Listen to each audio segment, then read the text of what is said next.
श्रीमते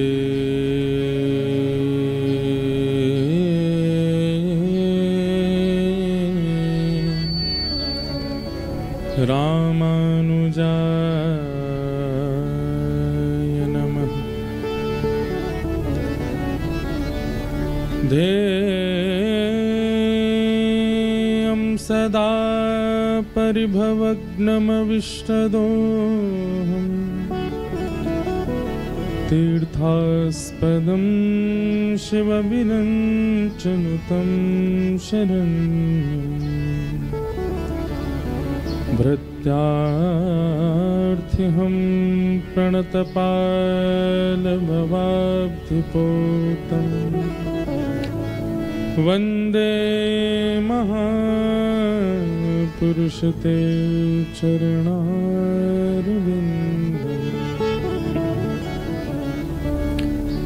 अस्ति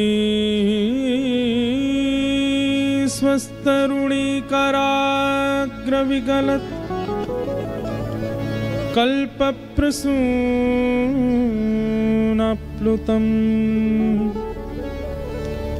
वस्तु प्रस्तुतवेणुनादनहरि निर्वाण निर्व्याकुलम् स्रस्तनिबद्धनी विविलशद् गोपीसहस्राव्रतम् हस्तन्यस्तनतापवर्गमखिलो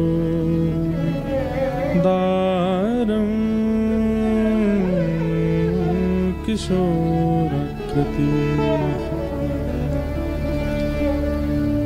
कृष्णत्वदीयपदपङ्कजपञ्जरान्ते अद्यैव मे विशतु मानसराजहंस प्राणप्रयाणसमये कफवातपित्तैः कण्ठावरोधनविधौ स्मरणं कुतस्ते लक्ष्मीनाथसमारम्भां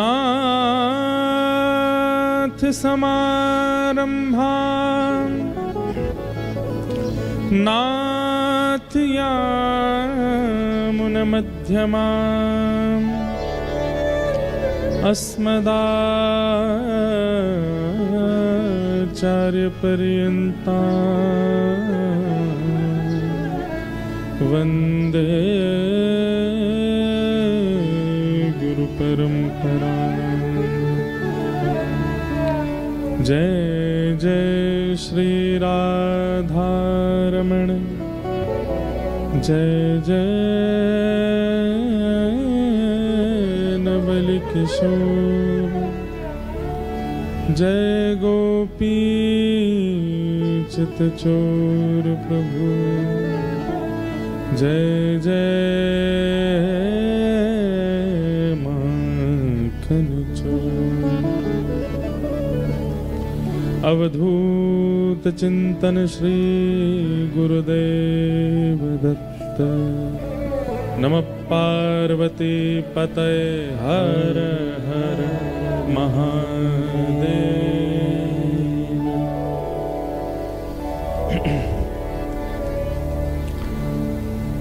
परमानंद ठाकुर जी की परम कृपा से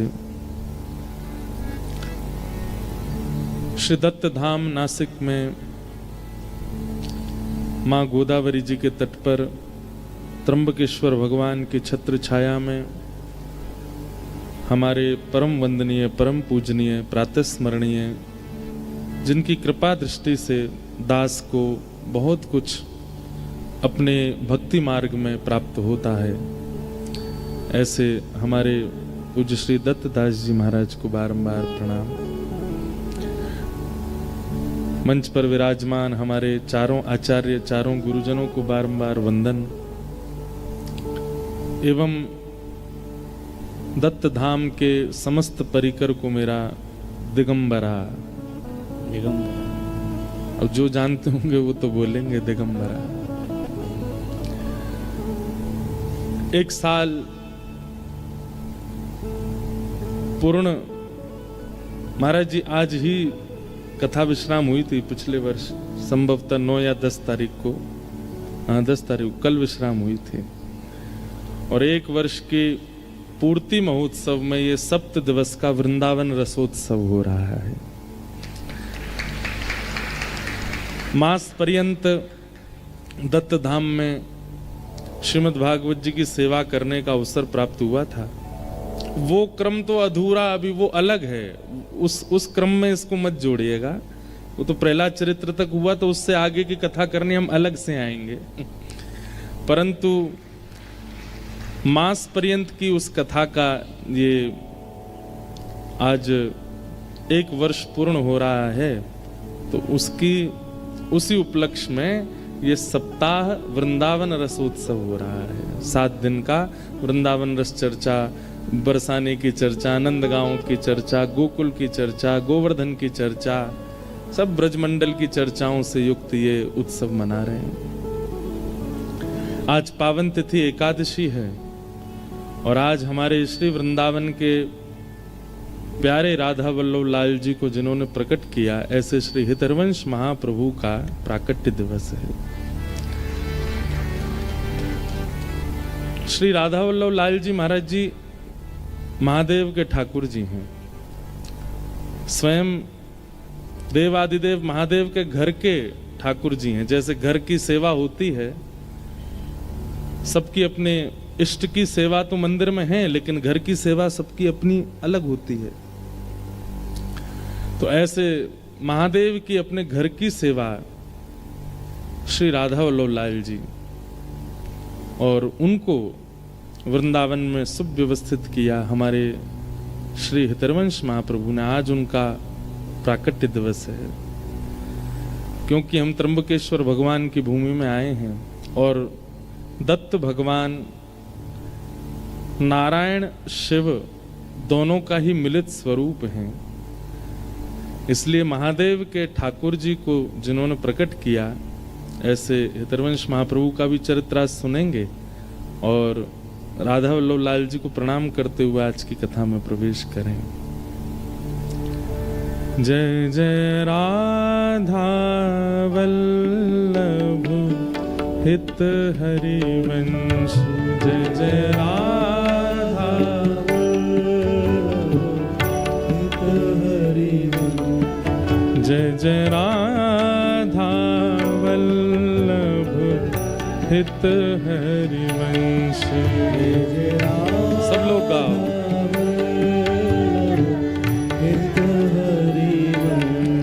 जय जय श्री वृंदावन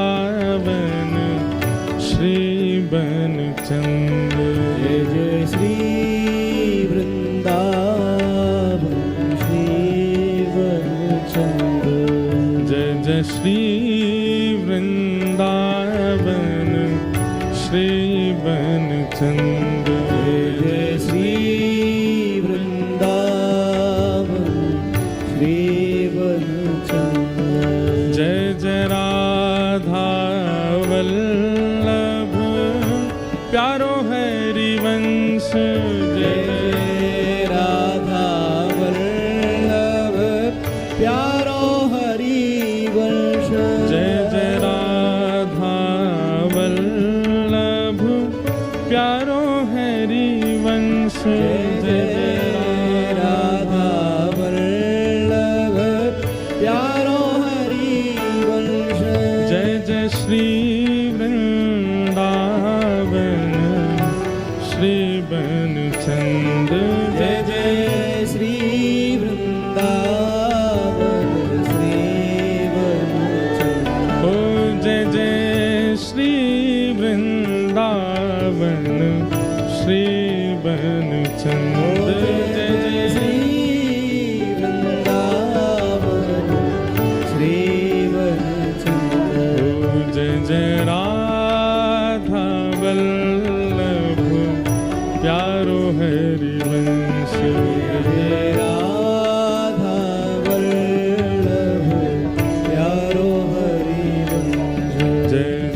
राधा वल्लभ हित हरिवंश। जय राधा वल्लभ हित हरिवंश।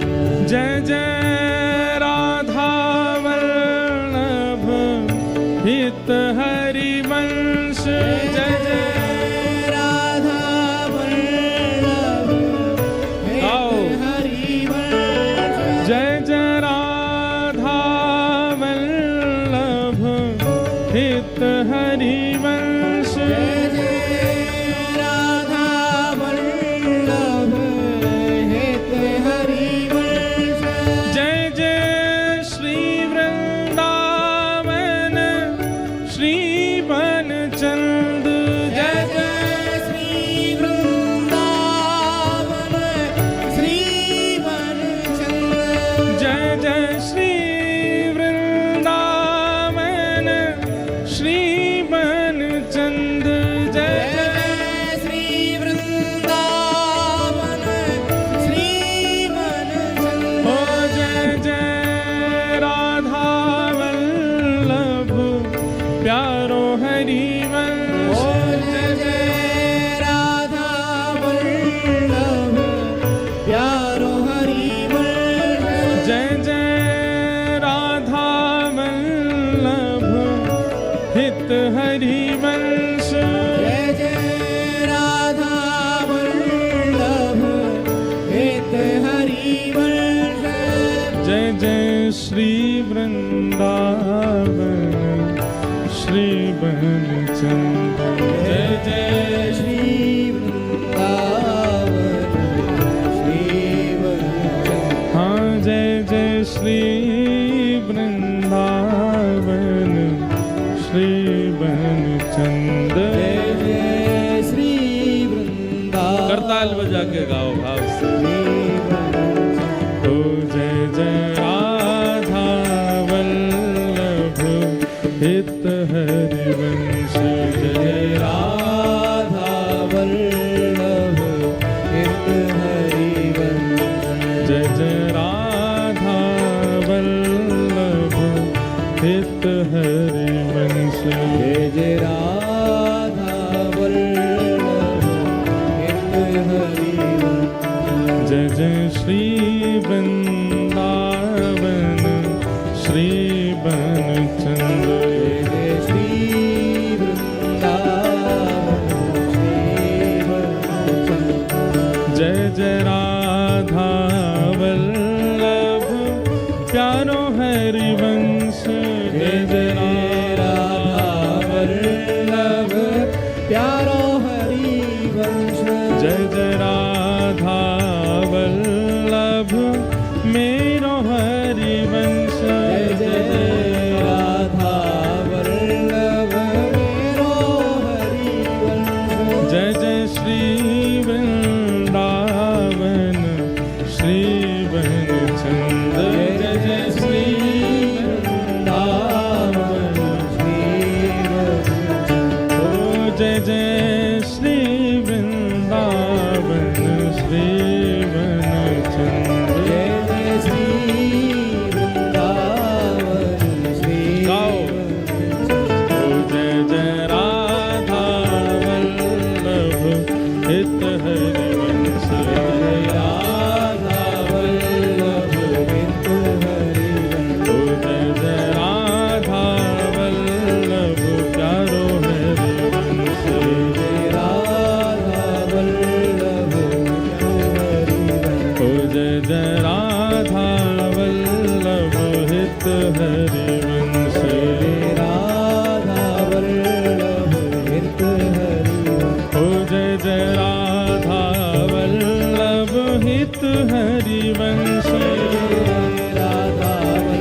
दिगंबरा श्रीपाद वल्लभ दिगंबरा दिगंबरा दिगंबरा श्रीपाद दिगंबरा दिगंबरा श्रीपाद वल्लभ दिगंबरा दिगंबरा दिगंबरा श्रीपाद वल्लभ दिगंबरा दिगंबरा दिगंबरा श्रीपाद वल्लभ दिगंबरा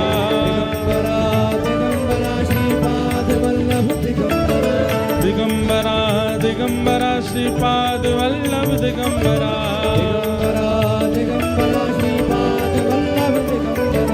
दिगंबरा दिगंबरा श्रीपाद वल्लभ दिगंबरा दिगंबरा दिगंबरा श्रीपाद वल्लभ दिगंबरा दिगंबरा दिगंबरा श्रीपाद वल्लभ दिगंबरा दिगंबरा श्रीपाद वल्लभ दिगंबरा दिगंबरा दिगंबरा श्रीपाद वल्लभ दिगंबरा दिगंबरा श्रीपाद वल्लभ दिगंबरा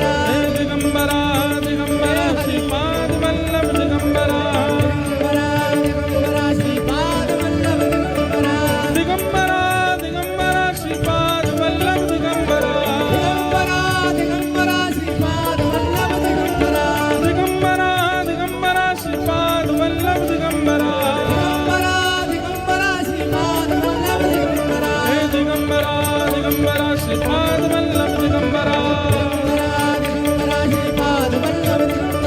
दिगंबरा दिगंबरा श्रीपाद वल्लभ दिगंबरा विठ्ठल विठ्ठल विठ्ठल विठ्ठल विठ्ठल विठ्ठल विठ्ठल विठ्ठल विठ्ठल विठ्ठल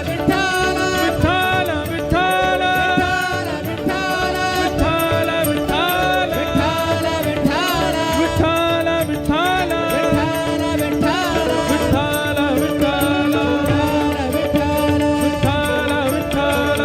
विठ्ठल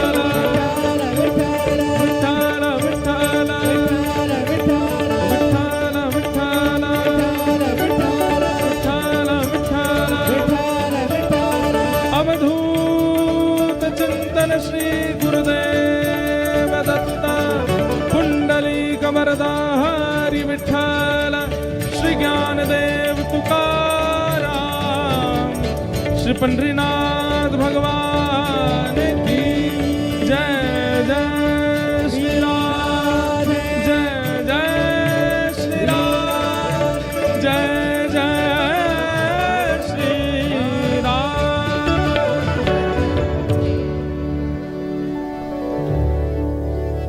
बोलो वृंदावन बिहारी लाल की जय, श्री राधा रमण लाल की जय, श्री राधा वल्लभ लाल की जय, भागवत महापुराण की जय, श्री सुखदेव जी महाराज की, श्री परीक्षित जी महाराज की, सब संतन की, सब भक्तन की, सब विप्रन की, 84 कोस ब्रजमंडल धाम की, गोवर्धन नाथ की, गिरिराज धरण की, श्याम सुंदर श्री यमुने महारानी की, गंगा मैया की, गोदावरी मैया की, श्री दत्त भगवान की, सर्वदेवमयी श्री गौ माता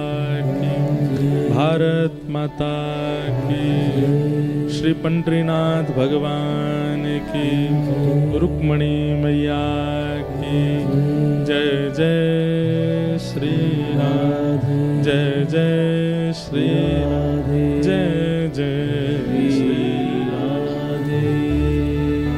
द्वारिकाधीश की, प्यारे गिरधर लाल की।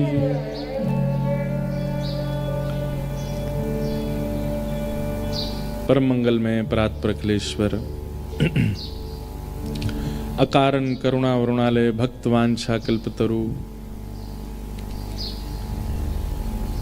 तड़िद्वित विनिंदित पीतांबरधारी श्री बाल कृष्ण लाल की महती कृपा से श्री दत्त भगवान की परम अनुग्रह से गोदावरी मैया के तट पर पुनः आगमन गिरधर लाल जी का हुआ है और श्री लाल जी की छत्र छाया में हम दासों को भी आने का अवसर मिला। मंच पर विराजमान आचार्य गणों को प्रणाम, समस्त विप्रवृंद गंधर्व जनों को प्रणाम, पूज्य महाराज जी को दंडवत प्रणाम एवं आप सभी श्रोता भाई बंधु आसपास जहां से भी आप सब पधारे हैं सबको जय श्री कृष्ण, जय श्री जय सिया राम, जय सिया राम, जय श्रीमन नारायण, जय श्रीमन नारायण, दिगंबरा दिगंबरा नमः पार्वती पतये हर हर महादेव। एक वर्ष की पूर्ति महोत्सव के उपलक्ष्य में आज ये उत्सव यहाँ प्रारंभ हो रहा है, जहाँ सप्ताह वृंदावन रस चर्चा करने के लिए हम आप सब लोग एकत्रित हुए हैं। आज पहला दिन विलंब का हुआ क्योंकि आना ही थोड़ा विलंब हो गया, वर्षा इतनी थी, बम्बई में जाम इतना था कि आने में ही हम तो लेट आए, लेकिन लाल जी हमारे कल आज सुबह ही आ गए। तो जो पहले ही कदम रख दे समझो कि इच्छा उसी की आने की ज़्यादा होती है। हमारे लाल जी को ही ज़्यादा मन लगता है यहाँ पर, इसीलिए वो पहले ही आ जाते हैं। और महाराज जी देखिए ऐसा लग रहा है कि दोपहर से शाम नहीं हो रही है। जब मैं आया था तब शाम हो रही थी, अब दोपहर हो रही है, अब सूर्य निकल रहे हैं, अब दोबारा सूर्यदेव प्रकट हो रहे हैं। ऐसा अद्भुत आनंद लग रहा था मानो, अब मैं अपनी प्रशंसा के रूप में तो नहीं बोल रहा हूं, लेकिन जरूरी नहीं है कि घर पर हमेशा उन्हीं लोगों पर पुष्प डाला जाता है जो मेहमान हों। कई बार घर का बालक भी बहुत दिनों के लिए बाहर जाता है, वो लौट के आता है ना, तो घर वाले भी उसके लिए पुष्प आदि की व्यवस्था रखते हैं, उसके लिए सरप्राइज रखते हैं। तो ठीक वैसे ही हम तो दत्त धाम के लाला हैं, दत्त धाम के बालक हैं। एक वर्ष के बाद आए तो आप सबने तो इतनी व्यवस्था करी पुष्प पुष्प बरसाने की, आप सब के पुष्प तो रखे रह गए, दत्त भगवान ने वर्षा के रूप में पुष्प बरसा दिए। और सबसे बड़े आनंद की बात तो ये थी कि मैं पूरा नासिक पार करके आया और कहीं वर्षा थी नहीं, केवल दत्त धाम में ही हो रही थी, केवल यहीं हो रही थी। तो मुझे ऐसा अनुभव हो रहा था कि मानो श्री दत्त प्रभु कह रहे हैं कि हमारो लाला आ गए हो 1 साल बाद। तो उसी भाव में श्री दत्त प्रभु ने और भी यदि कुछ विचार मन में होंगे या किसी प्रकार का कोई अपराध हुआ होगा, वर्षा के द्वारा सब पवित्र कर दिया। अपरस में स्वयं दत्त भगवान ही ले आए हमको। यहाँ अपरस में आने के लिए गोदावरी जी में स्नान करते हैं, पर मेरा बंबई से निकला तब से ही मन था कि पहले स्नान करूंगा फिर ऊपर जाऊंगा। तो मंदार जी से बात भी हुई, गुरुजी आदियों से भी चर्चा हुई, तो बोले कि नहीं पहले ऊपर स्वागत सम्मान हो जाएगा फिर नहाने जाना। लेकिन दत्त प्रभु ने नीचे से ही नहाते हुए ऊपर बुलाए। तो ये सब अनुभव देखिए, ठाकुर जी का प्रेम प्रतिक्षण प्रस्तुत होता है, बस उसको कोई अनुभव करने वाला हो। अगर आप अनुभव करने लगेंगे ना तो आपकी एक एक श्वास में आपको अनुभव होगा कि ये श्वास भी श्री ठाकुर जी की कृपा से। अभी ठंडी हवा मुझको लगी, ये भी ठाकुर जी की कृपा से। मुझे कुछ पाने को मिला, ये भी ठाकुर जी की कृपा से। मुझे कोई व्यक्ति प्रेमी मिला, ये भी ठाकुर जी की कृपा से। मेरे को ठोकर लगी, ये भी ठाकुर जी की कृपा से। मैं गिर गया, ये भी ठाकुर जी की कृपा से। मेरे खून निकल आया, ये भी ठाकुर जी की कृपा से। आहा, एक महाराज जी बहुत सुंदर भाव है ना, हम तो यहाँ स्वच्छंद हैं, अब स्वतंत्र हैं, चाहे हमारा मन करे तो 3 घंटा गाती रहेंगे। यहाँ पे कोई नियम क्रम नहीं है। अभी 7 दिन के लिए पूरे ऊधम करने के लिए आए हैं हम तो। और पिछली बार आए थे तो एक तो नया स्थान था तो वैसे ही डरा हुआ, 15 दिन तो डर में ही निकले थे मेरे। 15 दिन तो मैं डरा ही रहा कि मुझसे कोई अपराध ना हो जाए। और फिर 15 दिन जब डर थोड़ा निकला तो हमारा जाने का समय आ गया। तो इस बार हम पूर्ण रूपेण जो है आनंद करने आए हैं दत्त धाम। ना हमारा मौन व्रत है, ना हमारा स्पर्श का व्रत है, ना हमारा क्षेत्र में रहने का व्रत है। अच्छा, लेकिन महाराज जी जैसे ही दत्त धाम में आया ना तो ऊपर सीढ़ी चढ़ते चढ़ते 1-2 लोगों को तो मैंने इशारे ही कर दिए थे, क्योंकि मेरे को लगा कि मौन ही है मेरा। तो वो दोबारा से स्मृति, जैसे मानो शरीर, कई बार होता है ना कि मन बुद्धि को तो पता है कि नहीं है, लेकिन शरीर वातावरण देख करके वैसा ही रिएक्ट करने लग जाता है। तो नियम में रहना भी यहां सुख लगता है।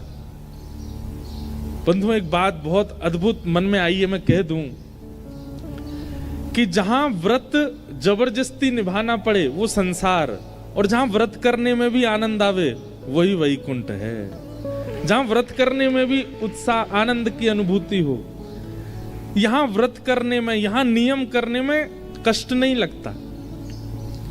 आपको अपने घर में मौन रहना होगा ना तो बहुत दिक्कत हो जाएगी। आपको अपने घर में अस्पर्श रहना हो, किसी का स्पर्श नहीं करना, दिक्कत हो जाएगी। आपको अपने घर में 5000 गायत्री मंत्र रोज जपने हो, दिक्कत हो जाएगी। आपको अपने घर में बिना सिले हुए वस्त्र पहने हो तो थोड़ी दिक्कत हो सकती है, लेकिन यहां पर वो सुख लगता है, यहां पर उसका आनंद अनुभव होता है। ठीक वैसी बात गिरिराज जी की परिक्रमा लगाने में अगर किसी को कष्ट हो रहा है तो महासंसारी व्यक्ति है, लेकिन गिरिराज जी की परिक्रमा करते करते भी छालों में भी सुख लग रहा है, एक एक पग आगे बढ़ाने में भी आनंद की अनुभूति हो रही है। इसका मतलब उसके सदगुरुदेव की कृपा है उसके ऊपर, ठाकुर जी स्वीकार कर चुके हैं उसको। तो जहां नियम करने में, व्रत करने में और अपने शरीर से विपरीत स्थिति को स्वीकार करने में बिल्कुल कष्ट का अनुभव ना होता हो, यही मानना चाहिए कि वहां साक्षात प्रभु विराजमान है, वहां साक्षात दैवी शक्तियों से युक्त है वह स्थान। महाराज जी, हम अपनी प्रशंसा नहीं कर रहे हैं, लेकिन हम अपने घर के इकलौते लाडले बालक हैं, सबसे ज्यादा लाडले। लाडले का मतलब पता है? लाडले का मतलब होता है जो पलकों पे रहता है, जिसको एक क्षण का भी कष्ट भोगने नहीं देते घर वाले। हमारा ऐसा था बचपन कि हम अगर अपने पिताजी से बोल दें पिताजी आज स्कूल नहीं जाना, तो माताजी लग जाएं चाहे पूरा परिवार पीछे लग जाए, लेकिन स्कूल जाएंगे ही नहीं, इतने लाडले। लेकिन ठाकुर जी की ऐसी कृपा रही कि कथा क्षेत्र में आए तो फिर धीरे धीरे सहना शुरू किया, घर से बाहर निकलना शुरू किया। नहीं तो घर से बाहर भी 2 व्यक्ति संग होते तो ही जाता था, मैं नहीं तो जाते ही नहीं था। रोड क्रॉस करना नहीं आता था, बिना उंगली पकड़े रोड नहीं, 9th क्लास तक हमको रोड क्रॉस करना नहीं आता था। कपड़े पहनना नहीं आता था, माता जी तैयार करती थी। तो जब यहां कथा के लिए आया मैं, और फिर महाराज जी ने जो अनुष्ठान नियम बताया, उन अनुष्ठानों को करने के लिए घर वाले हमारे ये सोच रहे थे कि इतना लाड़ प्यार में ये रहा है, ये वहां अनुष्ठान कर कैसे रहा है, ये इतना नियम से रह कैसे रहा है वहां पर। हमारे पूज्य पिताजी महाराज एक दिन के लिए आए, वो तो मुझे देख कर के भावुक हो गए थे कि आवश्यकता क्या है तुमको इतने नियमों में रहने की। लेकिन मैं उनको कैसे बताऊं कि यहां वह नियम करने में हम ज्यादा से ज्यादा 1 महीना मुझे स्मृति में है, वो स्मृति मेरी कभी नहीं जा सकती और दोबारा लौट के भी नहीं आ सकती। शायद 2.5 से 3 घंटे से ज्यादा मैं एक भी दिन नहीं सोया 1 महीने तक, और 3 घंटे में पूरी नींद हो भी जाती थी। 2.5-3 घंटे रात में, और फिर रासलीला शुरू हुई तब तो 12-1 ही बज जाता था रात्रि सोने में। गुरुदेव भी सब रहते थे, 1 बजे सोते थे, 3-4 बजे उठ करके तो गोदावरी जी में डुबकी हो जाती थी पहली। तो इतने नियमों में रहने में मैं कैसे बताऊं घर वालों को कि मुझे बिल्कुल कष्ट नहीं हुआ, मुझे आनंद लग रहा था। बल्कि यहां से जाने के बाद कथा क्रम में हमने आज तक नियम बना रखा है कि कथा में जाते समय मैं मौन ही रहता हूं, मैं किसी से, क्योंकि किसी ना किसी रूप में दत्त धाम मेरी स्मृति में बना रहे, यहाँ का स्मरण मुझे आता रहे। इस बार हम बिना नियम के रहने वाले हैं, लेकिन एक नियम तो यहाँ है ही है कि वस्त्र सिले हुए नहीं पहनने हैं। उसका पालन तो आप लोगों को भी करना है, थोड़ा आपस में रहना है। लेकिन महाराज जी एक ये वाला अनुष्ठान ऐसे करें कि व्यास जी बिना नियम के श्रोताओं के सबके नियम बना दो। ये जितने सामने बैठे हैं इन सबका एक एक दो दो नियम आप लिख के दे दो, ये नियम तुमको पालन करने हैं, तो आप लोगों को भी अनुभव होगा। मैं इसलिए नहीं कह रहा हूं कि आप लोगों को मुझे कुछ रेवेंज लेना है आपसे, आप अनुभव करके देखिएगा आपको कितना सुख मिलेगा। यहां नियम करने में सुख मिलता है, यहां अनुष्ठान करने में सुख मिलता है, यहां व्रत करने में सुख मिलता है, आनंद की प्राप्ति होती है। और एक बात और मैं कह दूं अपने अनुभव से, अगर आपने यहां दत्त धाम में कोई नियम 7 दिन कर लिया तो वो नियम सिद्ध हो जाएगा। आप फिर उसको संसार में भी जाकर के लागू करोगे तो वो हो जाएगा। कोई भी नियम हो, एक एक नियम जरूर आप लोग आज साध लीजिएगा। जो लोग सप्ताह नियम से सुनने वाले हैं, जो आते जाते रहने वाले, उन लोगों के लिए नहीं है ये बात। जो यहाँ सप्ताह रुकने के विचार में है या सप्ताह रोज आने के विचार में है, एक नियम का पालन जरूर कीजिए इन 7 दिनों में। यह भूमि, यह दत्त धाम, ये सामर्थ्य प्रदान करेगा आपको। ये मैं अपने अनुभव से बोल रहा हूं।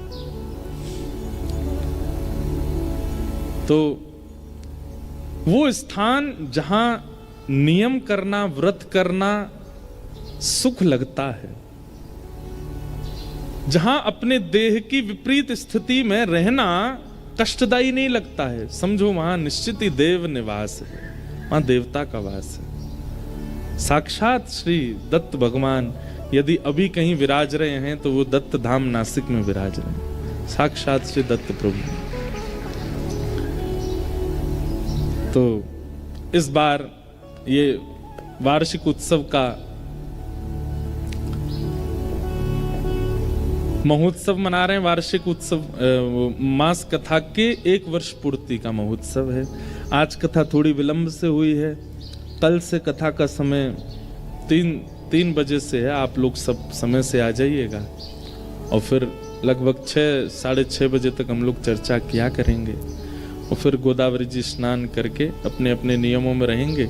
कुछ उत्सवों की भी रूपरेखा है, आज महाराज जी से कथा के बाद चर्चा करके आप सब लोगों को बता दिया जाएगा कैसे कैसे उत्सव हैं। एक दिन पूर्णिमा का उत्सव तो है ही है, पूर्णिमा पड़ रही है ना, तो एक दिन यहाँ पूर्णिमा का उत्सव तो रहेगा ही।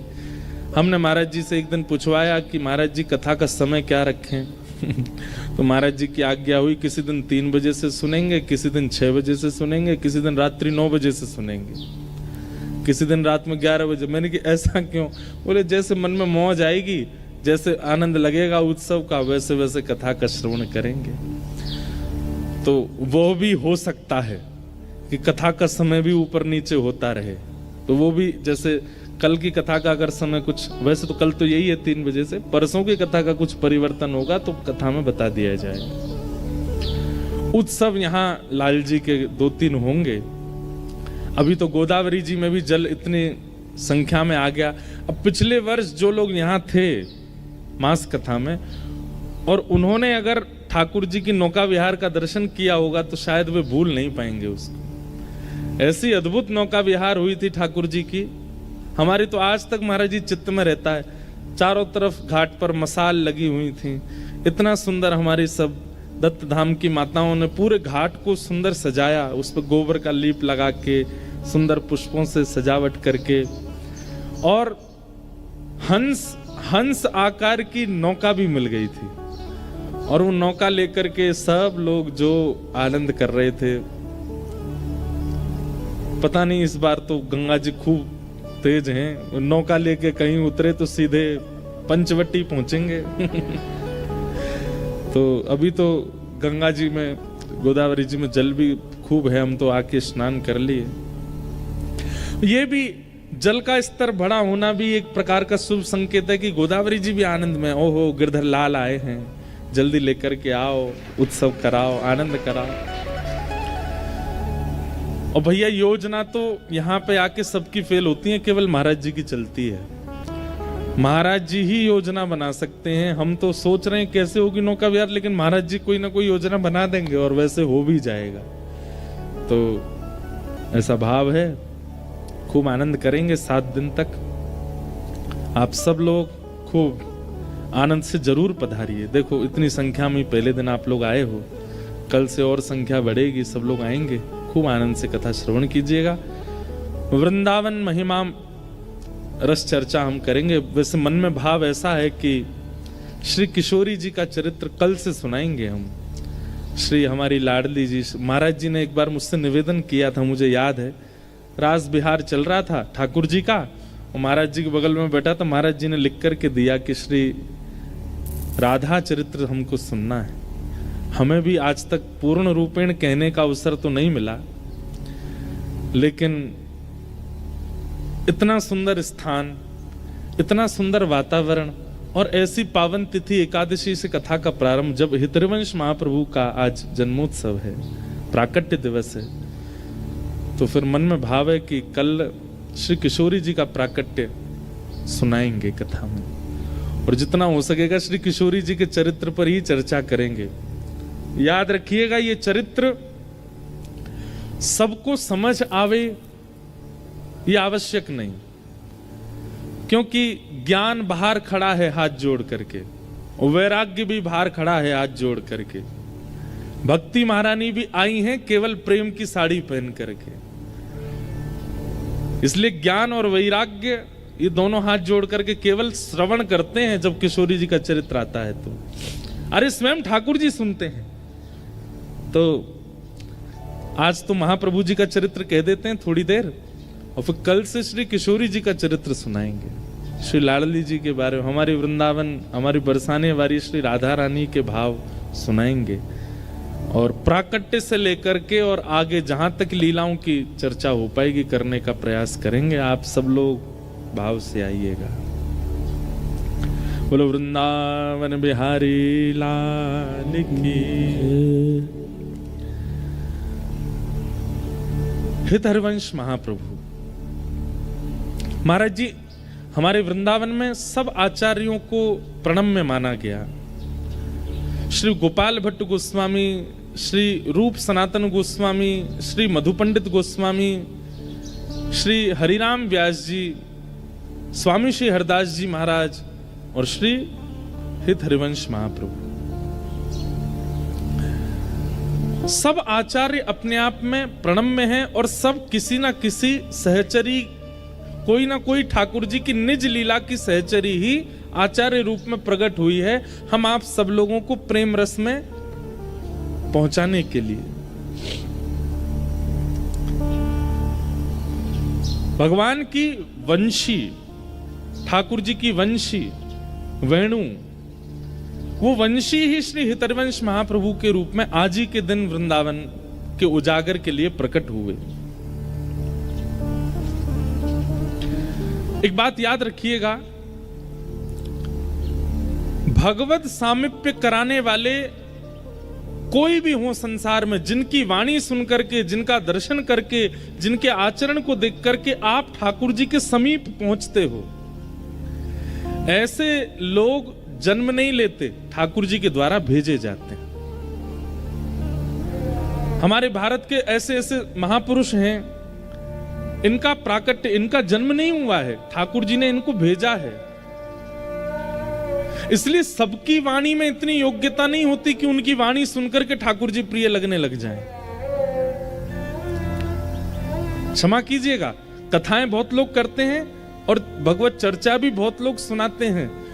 उनकी वाणी सुनकर के, उनकी चर्चा सुनकर के कहीं ना कहीं वो प्रिय लगने लगते हैं, ठाकुर जी नहीं।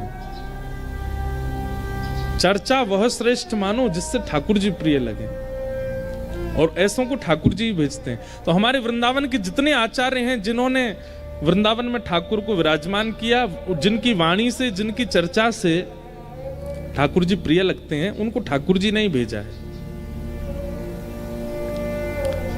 ऐसा ही चरित्र है हमारे वृंदावन के श्री हरिवंश महाप्रभु का। हरिवंश, एक बात कहें महाराज जी, हमारे वृंदावन में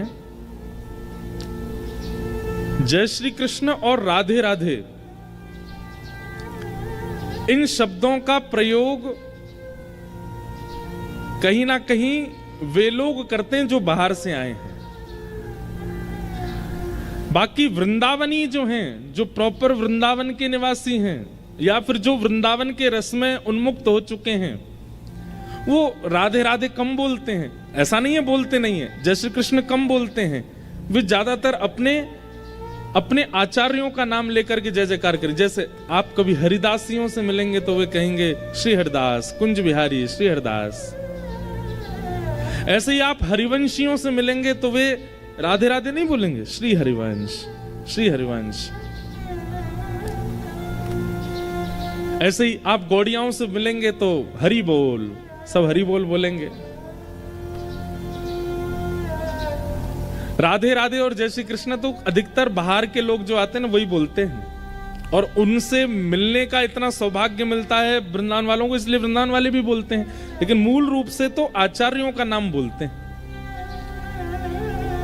और इन आचार्यों का नाम सामान्य नहीं है, हरिवंश। अब अगर आप हरिवंश बोलते हैं तो हरिवंश बोलते ही कितनों का नाम उच्चारण होता है, ध्यान से सुनिएगा। ह र व श, ये 4 शब्द हैं। तो जैसे आप हरिवंश बोलते हैं तो ह मुख से निकलते ही हरि स्मरण होता है। र उच्चारण होते ही श्री राधा किशोरी जी का स्मरण होता है। व उच्चारण होते ही वृंदावन का स्मरण होता है, और श उच्चारण होते ही सखियों का स्मरण होता है। हरिवंश, हरि, राधा, वृंदावन और सहचरी, सखियां। एक बात याद रखिएगा, अगले 7 दिनों के लिए चेतावनी है। लाला नेक धीमो।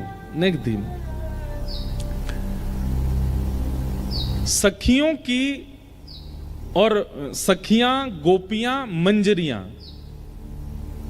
ये 3 शब्द आपको बहुत सुनने को मिलेंगे अगले 7 दिन तक। सखियां, गोपियां और मंजरियां, ये कौन है? यही वृंदावन के रूप को प्रकट करती हैं। जैसे श्री ललिता जी, विशाखा जी, इंदुलेखा जी, चित्रा जी, ये सब सखियां हैं ठाकुर जी की। तो ये सखियों की चर्चाएं भी आएंगी, मंजरियों की चर्चाएं आएंगी, गोपियों की चर्चाएं आएंगी। उनको बड़े भाव से सुनिएगा और उनको स्त्री मान करके बिल्कुल मत देखिएगा। वे ही आचार्य हैं, इन्हीं की कृपा से ही प्राप्त होगा। इसलिए हरि, राधा, वृंदावन और सहचरी, हरिवंश, श्री हितरिवंश महाप्रभु, उनका आज प्रादुर्भाव दिवस है।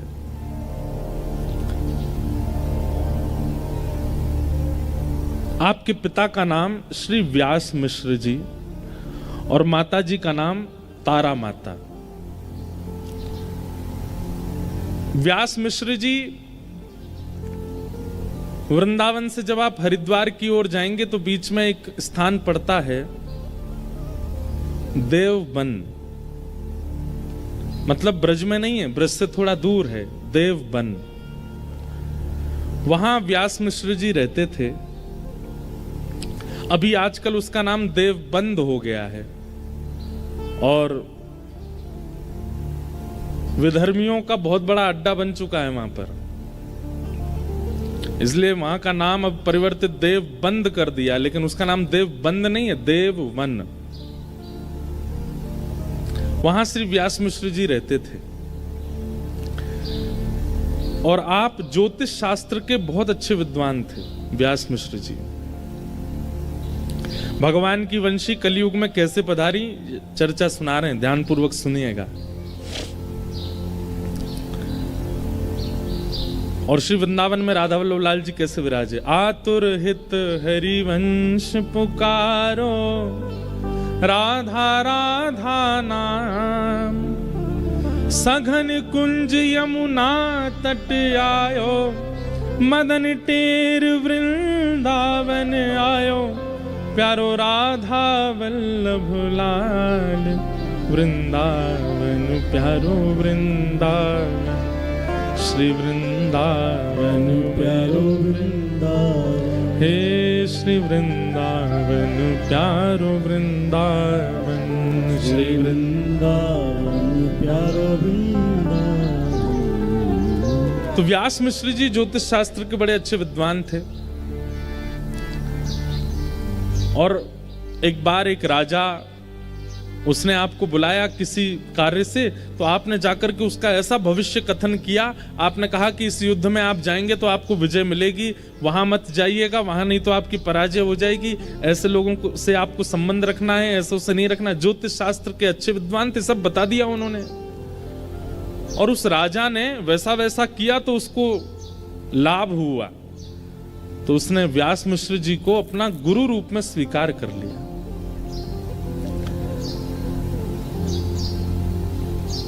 सब कुछ है जीवन में, प्रतिष्ठा मिल गई, लेकिन पुत्र नहीं है।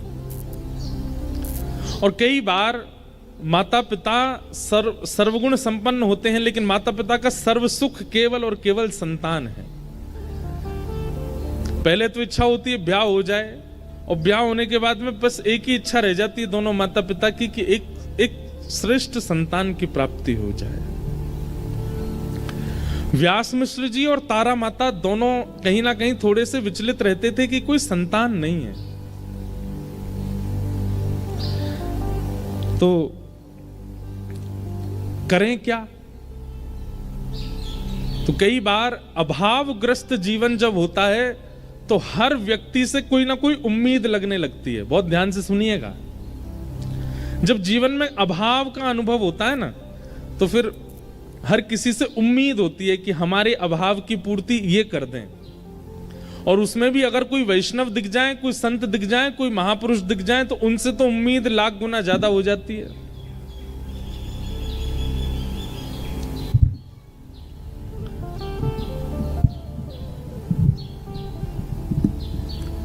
अभाव में उम्मीद उठती है, और संतों के प्रति तो बहुत ज्यादा। एक बार महाराज जी एक नदी के तट पर, एक प्रसिद्ध एक उदाहरण है, हमने बहुत पहले कथा में कहा था, आज याद आया। एक बार एक नदी के तट पर एक संत रहते थे, कुटिया बना के रहते थे, किसी से मिलते नहीं थे, अपनी साधना करते थे। तो एक व्यक्ति महाराज जी के पास नहीं आया था, उनकी कुटिया पे नहीं आया था, लेकिन वो अपने जीवन से इतना परेशान, थका हुआ, हारा हुआ नदी के तट पर रो रहा था। सोच रहा था प्राणों की बाजी लगा करके अपने प्राणों का त्याग कर दूं। तो उसके रुदन को जब महापुरुष ने भीतर कुटिया में सुना, तो उनको लगा ये कौन रो रहा है। आते जाते नहीं थे बाहर, लेकिन एक व्यक्ति को रोता देख वो महापुरुष बाहर आ गए। बाहर आकर के उन्होंने देखा कि एक व्यक्ति रो रहा है और प्राण त्यागने की पूरी स्थिति बन चुकी है उसकी, नदी में डूब करके प्राण त्यागेगा। महाराज जी उसके पास दौड़े दौड़े गए, जाकर के बोले, हे भैया तुम रो क्यों रहे हो, क्या बात है? तो उसने बताया, बोले मेरे साथ ऐसा हो गया, मेरी पत्नी मुझे छोड़ के चली गई, मेरे बच्चों को भी अपने साथ लेके चली गई, भाइयों ने घर से निकाल दिया, मेरी कोई देखता नहीं, मेरे पे इतना कर्जा हो गया, दुकानदार सब लोग और पूरे गांव के लोग मुझे मारने को घूम रहे हैं, अब मेरे पास और कोई चारा नहीं है, मैं क्या करूं? मैं किसी और जगह जा भी तो नहीं सकता, मुझ पे इतना धन नहीं कि मैं पलायन करके किसी और गांव में चला जाऊं। अब मेरे पे एक ही तरीका है कि मैं प्राण त्याग दूं। और वो संत जो थे, उन्होंने इतने दुख कभी सुने ही नहीं थे। वो तो इतने, अरे राम राम राम, ये सब हो रहा है तुम्हारे साथ? बोले हाँ।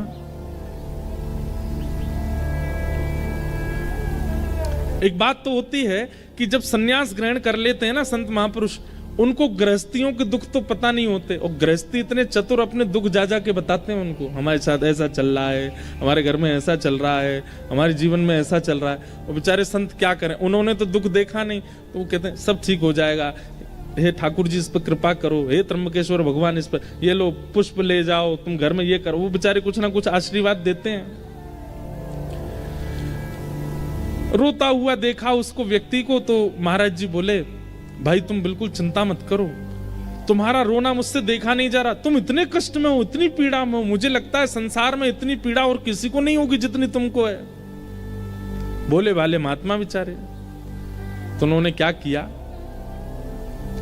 अपनी जटा में से एक बाल तोड़ लिया और तोड़ के निकाल के उसको दिया, बोले ये लो रखो। हमने अपने जीवन में जितना तप किया, जितना भजन किया, जितना साधन व्रत आदि सब किया ना, उन सबका हम थोड़ा सा अंश तुमको दे रहे हैं। इसको जाकर के अपने घर में किसी तिजोरी में या डिबिया में इसको रख देना चुपचाप, और सुनो किसी को बताना मत, इसको ले जाकर के रखो, कल से ही तुम्हारे दिन ठीक होने लग जाएंगे। बोला महाराज जी पक्का ठीक हो जाएंगे? बोले हो जाएंगे ठीक, लेकिन शर्त है किसी से कहना नहीं और दोबारा यहां आना नहीं। तुम मुझे नहीं जानते, मैं तुमको नहीं जानता, इसको ले जाओ तो सब ठीक हो जाएगा। आत्महत्या करने की तो सोचना भी मत। चला गया, उसने जाकर के वो एक डिब्बी में रखा, अपनी अलमारी में जैसी रखा, संत के भजन का बल, अगले दिन से ही उसका काम जो था वो सुधरने लगा। धीरे धीरे उसकी सब सारे कर्जे पूरे होने लगे, पता नहीं कहां से धन आने लगा। जब देखा पत्नी ने कि पति सुधर गया, सब कुछ ठीक हो, तो पत्नी भी आ गई, बच्चों को भी ले आई। धीरे धीरे इतना सब कुछ बढ़िया हो गया कि उसने अपना छोटा घर तो छोड़कर बगल वाली जमीन पर बड़ा घर बना लिया। कहां जिस पर एक समय रोटी खा ले तो 3 दिन तक भोजन नहीं होता था, आज उसकी ये स्थिति हो गई है कि 56 भोग बनते हैं घर में। एक दिन उसके साले साहब, मतलब पत्नी के भैया, वो आए और आकर के उससे बोले, भैया जीजा जी, आज से 2-3 साल पहले आपकी स्थिति हम सबको पता है क्या थी, और आज आपकी स्थिति क्या है ये भी हम सबको पता है। ऐसा क्या किया आपने जो ये सब कुछ इतना हो गया? जीजा जी अदा में बैठे थे, हंस रहे थे। अरे अब क्या बताऊं तुमको, वो नदी है ना हमारे गांव में। बोले हाँ, वहां पे एक कुटिया है, उसमें एक महात्मा रहते हैं। उन्होंने अपने अंग का बाल तोड़ करके मुझको दे दिया और वही मैंने अपनी तिजोरी में रख लिया, उसी से सब कृपा हो रही है। लेकिन सुनो, तुम मत जाना वहां पर, मैंने तुमको बता दिया, और तुमको जितना चाहिए मुझसे ले लो, लेकिन तुम मत जाना। लेकिन किसी व्यक्ति को पता चल जाए कि भाई बिना कुछ किए, बिना जॉब किए, परिश्रम किए, किसी के बाल रखने मात्र से काम बनना है, कौन नहीं जाएगा? और आजकल के लोग तो ऐसे पे ही विश्वास करते हैं। और वो जो साला था वो पहुंच गया महाराज जी कुटिया पर रात में, और बाहर जाकर के पीट पीट के रोने लगा कुटिया। कोई संत बेचारे निकल के, अरे भैया तुम रो क्यों रहे हो, क्या हो गया, इतनी पीड़ा? संत हृदय नवनीत समाना, मक्खन जो होता है ना वो स्वयं नहीं पिघलता, लेकिन किसी बर्तन को गर्म करके मक्खन के पास रख दो तो मक्खन पिघलने लग जाता। ऐसे संत होते हैं, वो अपने ताप से नहीं पिघलते, दूसरे का ताप देख नहीं पाते। क्या बात है, तुम क्यों रो रहे हो? बोले ऐसे ऐसे मेरे तो कष्ट आ गया है और भगवान आप मुझे अपना बाल दे दो। महात्मा बोले इसको किसने बताया? महात्मा भीतर कुटिया में चले गए, बोले मैं प्राण त्याग दूंगा बाहर ही, या तो मुझे बाल दीजिए, नहीं तो मैं अपनी आत्महत्या कर लूंगा, यहीं पर अपना शव गेड़ दूंगा।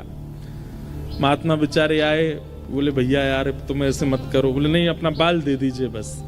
महात्मा ने एक जटा तोड़ के उसको दे दी। उसका भी दिन सुधरने लगा। उसने अपने 4-5 मित्रों को बता दिया, 4-5 मित्रों ने रिश्तेदारों को बता दिया, रिश्तेदारों ने गांव के गांव को बता दिया। अब तो ये स्थिति हो गई कि महाराज जी के पूरी कुटिया चारों तरफ से लोगों ने घेर ली। ना महाराज जी का भजन बन पा रहा था, ना श्रम, सब बस खटखटा में बाल दे दो। महाराज जी बोले भैया ये क्या तरीका? एक दिन महाराज जी सोचे रात हो गई है, अब मैं भाग जाता हूं। जैसे ही कुटिया से बाहर निकले तो क्या देखा, सब नदी किनारे ही सो रहे थे। अरे महाराज जी आ गए, महाराज जी आ गए, आओ आओ आओ। सब ने घेर लिया। पहले तो मांगने लगे, और जब बेचारे महाराज जी बहुत परेशान हो गए, एक आध रोआ तोड़ के दे दिया उन्होंने, और इतनी संख्या में भीड़ आ गई तो बेचारे महाराज जी जान बचा के भागे। लोगों ने घेर लिया और एक एक बाल स्वयं ही नोच के चले गए। बेचारे वो महात्मा बोले, कितना बड़ा घनघोर अपराध हो गया हमसे कि एक को दे दिया, वो सब उसके पीछे। भैया, श्रीमद् भागवत जी कहती हैं कि महापुरुष से कभी मांगना नहीं चाहिए, कभी कुछ मत मांगो, क्योंकि वो आपके सामने उपस्थित होकर अपने दर्शन दे रहा है। ये सबसे बड़ी चीज वो दे रहा है, इसके आगे और कुछ मांगना ही नहीं चाहिए। वो आपके सामने उपस्थित हैं, आप अपने नेत्रों से उनको देख पा रहे हो। उसी वायुमंडल में आप खड़े हो, जो वायु उनको स्पर्श कर रही है उसी वही आपको स्पर्श कर रही है। इतना अगर प्राप्त हो रहा है तो ये परिपूर्ण है, इसके आगे कोई इच्छा मत रखो। किम पुनर्दर्शन स्पर्श पाद शौचासनादिभिः। अगर स्पर्श को मिल जाए, जैसे महाराज जी का तो नियम है, लेकिन कई महापुरुषों को अगर स्पर्श करने को मिल जाए, उनके चरण छूने को मिल जाए और उनकी वाणी सुनने को मिल जाए, तो बोले ये समझो माला माल कर दिया उन्होंने। नहीं तो दर्शन में इतनी सामर्थ्य है कि एक महापुरुष का दर्शन, वो महापुरुष जिस तीर्थ से आए हैं वहां के आराध्य ठाकुर का ही दर्शन मानना उनके रूप में। मान लीजिए हमारे दत्त दास महाराज जी वृंदावन आते हैं तो इनके रूप में त्र्यंबक भगवान ही आए हैं, दत्त भगवान ही आए हैं। और हमारे वृंदावन के कोई महापुरुष यदि दत्त धाम आ जाएं तो यही सोचना चाहिए साक्षात राधारमन लाल ही पधारे हैं, श्री राधा वल्लभ लाल जी इनके रूप में पधारे हैं। हमको मत मान लेना उस रूप में, हम तो भैया बालक हैं। कोई महापुरुष आवे तो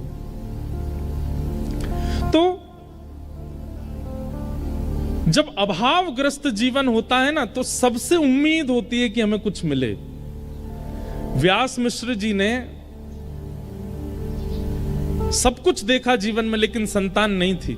तो व्यास मिश्र जी के ही बड़े भैया थे नृसिंह आश्रम जी, वे सन्यास ग्रहण कर चुके थे और सन्यास आश्रम में रहते थे। एक दिन उनका आगमन देवबन में हुआ तो व्यास मिश्र जी प्रणाम करने के लिए गए, तो अपने छोटे भाई को, पूर्व आश्रम के छोटे भाई को देख करके नृसिंह आश्रम जी बोले, कहो व्यास जी कैसे हो? ठीक है भैया, आपकी सब कृपा है। बोले तुम्हारे मुखमंडल से ऐसा लगता है कि तुम बहुत चिंता में हो, क्या बात है, बहुत पीड़ा में लग रहे हो? तो व्यास मिश्र जी बोले, पीड़ा तो कुछ नहीं है, बस संतान नहीं है। तो नृसिंह आश्रम जी बोले, भैया ये तो प्रारब्ध है, भाग्य में होगा तो मिलेगा, तुम्हारे भाग्य में नहीं होगा तो फिर तुम दोनों पति पत्नी मिलके भजन करो ठाकुर जी का। भाग्य पर विश्वास रखो, होगा तो मिलेगा, नहीं तो कोई बात नहीं। तो ये बात सुनकर के व्यास मिश्र जी के बगल में बैठी हुई उनकी पत्नी तारा जी, मतलब हरिवंश महाप्रभु की माता जी, वो बोल पड़ी। वो क्या बोली? वैसे तो संकोच करती थी, ये हमारे जेठ जी हैं, भले ही सन्यास में हैं, लेकिन हैं तो बड़े भैया हमारे पति के, संकोच करती थी, लेकिन आज बोल पड़ी कि अगर भाग्य पर ही निर्भर रहना है तो आप जैसे महापुरुषों के दर्शन का लाभ क्या होगा? यदि जीवन में भाग्य ही सर्वोपरि होता है, भाग्य ही सर्वाधान होता है, तो आप जैसे महापुरुषों के दर्शन, प्रवचन और स्पर्श से हम लोगों को प्राप्त क्या होता है? यदि भाग्य पर ही निर्भर रहना है तो सत्संग करना छोड़ देते हैं, महापुरुषों का दर्शन छोड़ देते हैं, कथा वार्ताएं सुनना छोड़ देते हैं, भाग्य में जो है वो मिलेगा। ये बात नृसिंह आश्रम जी के हृदय को स्पर्श कर गई कि बात तो सही है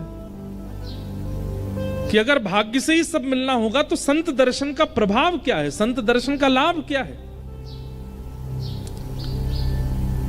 नृसिंह आश्रम जी बोले, तुम चिंता मत करो, मैं कुछ प्रार्थना करता हूं ठाकुर जी से। और आप इतने दिव्य थे कि एकांत में वन में जाकर के आपने ठाकुर जी से प्रार्थना की, और जैसे ही नेत्र बंद करके ठाकुर जी से आराधन करने लगे तो और दिन तो ठाकुर जी का श्री विग्रह दिखाई देता था, और दिन तो ठाकुर जी के वैकुंठनाथ पति के दर्शन होते थे, पर आज ठाकुर जी की वंशी दिखने लगी। और तभी मानो जैसे ठाकुर जी ने आज्ञा की हो कि हमारे प्रेम रस के उत्थान के लिए हमारी वंशी ही अवतार ग्रहण करेगी, और वह अवतार आपके छोटे भाई व्यास मिश्र के यहां ही पुत्र रूप धारण करके आएंगे, आप आज्ञा कर दो।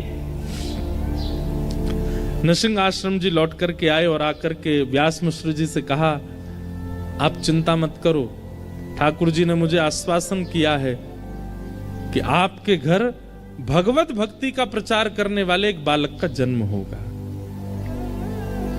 अब बस प्रतीक्षा करो उस शुभ घड़ी की कि कब वह अनुग्रह होगा।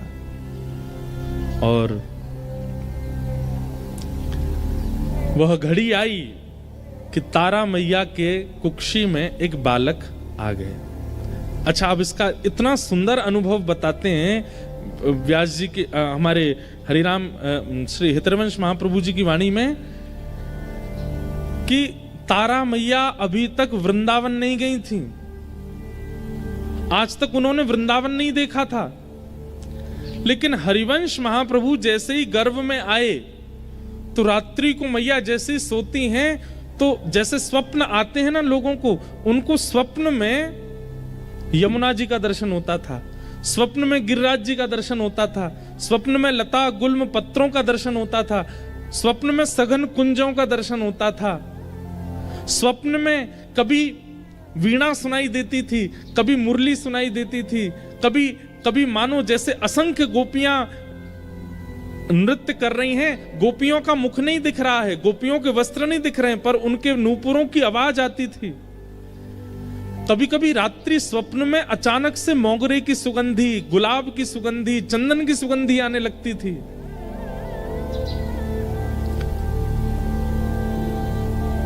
और इन सब स्वप्नों को देख करके वे जैसे उठ के बैठती थी तो उनके मुख से पहला शब्द निकलता था, श्री वृंदावन। व्यास मिश्र जी उठ के बैठ जाते, क्या हुआ देवी?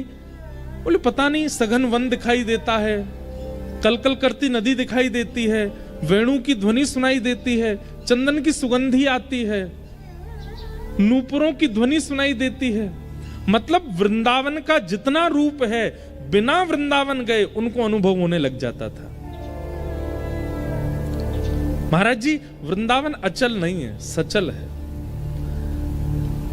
अगर कृपा हुई ना तो इन 7 दिनों में यहां श्रवण करने वाले श्रोताओं को भी दत्त धाम में वृंदावन का अनुभव होने लग जाएगा। श्री गोदावरी जी में यमुना जी दिखने लग जाएंगी, यहां के आसपास के वन्य क्षेत्र में गिरिराज जी का दर्शन हो जाएगा, और ज्यादा नहीं कहूं तो श्री दत्त भगवान में हमारे बिहारी जी दिखने लग जाएंगे।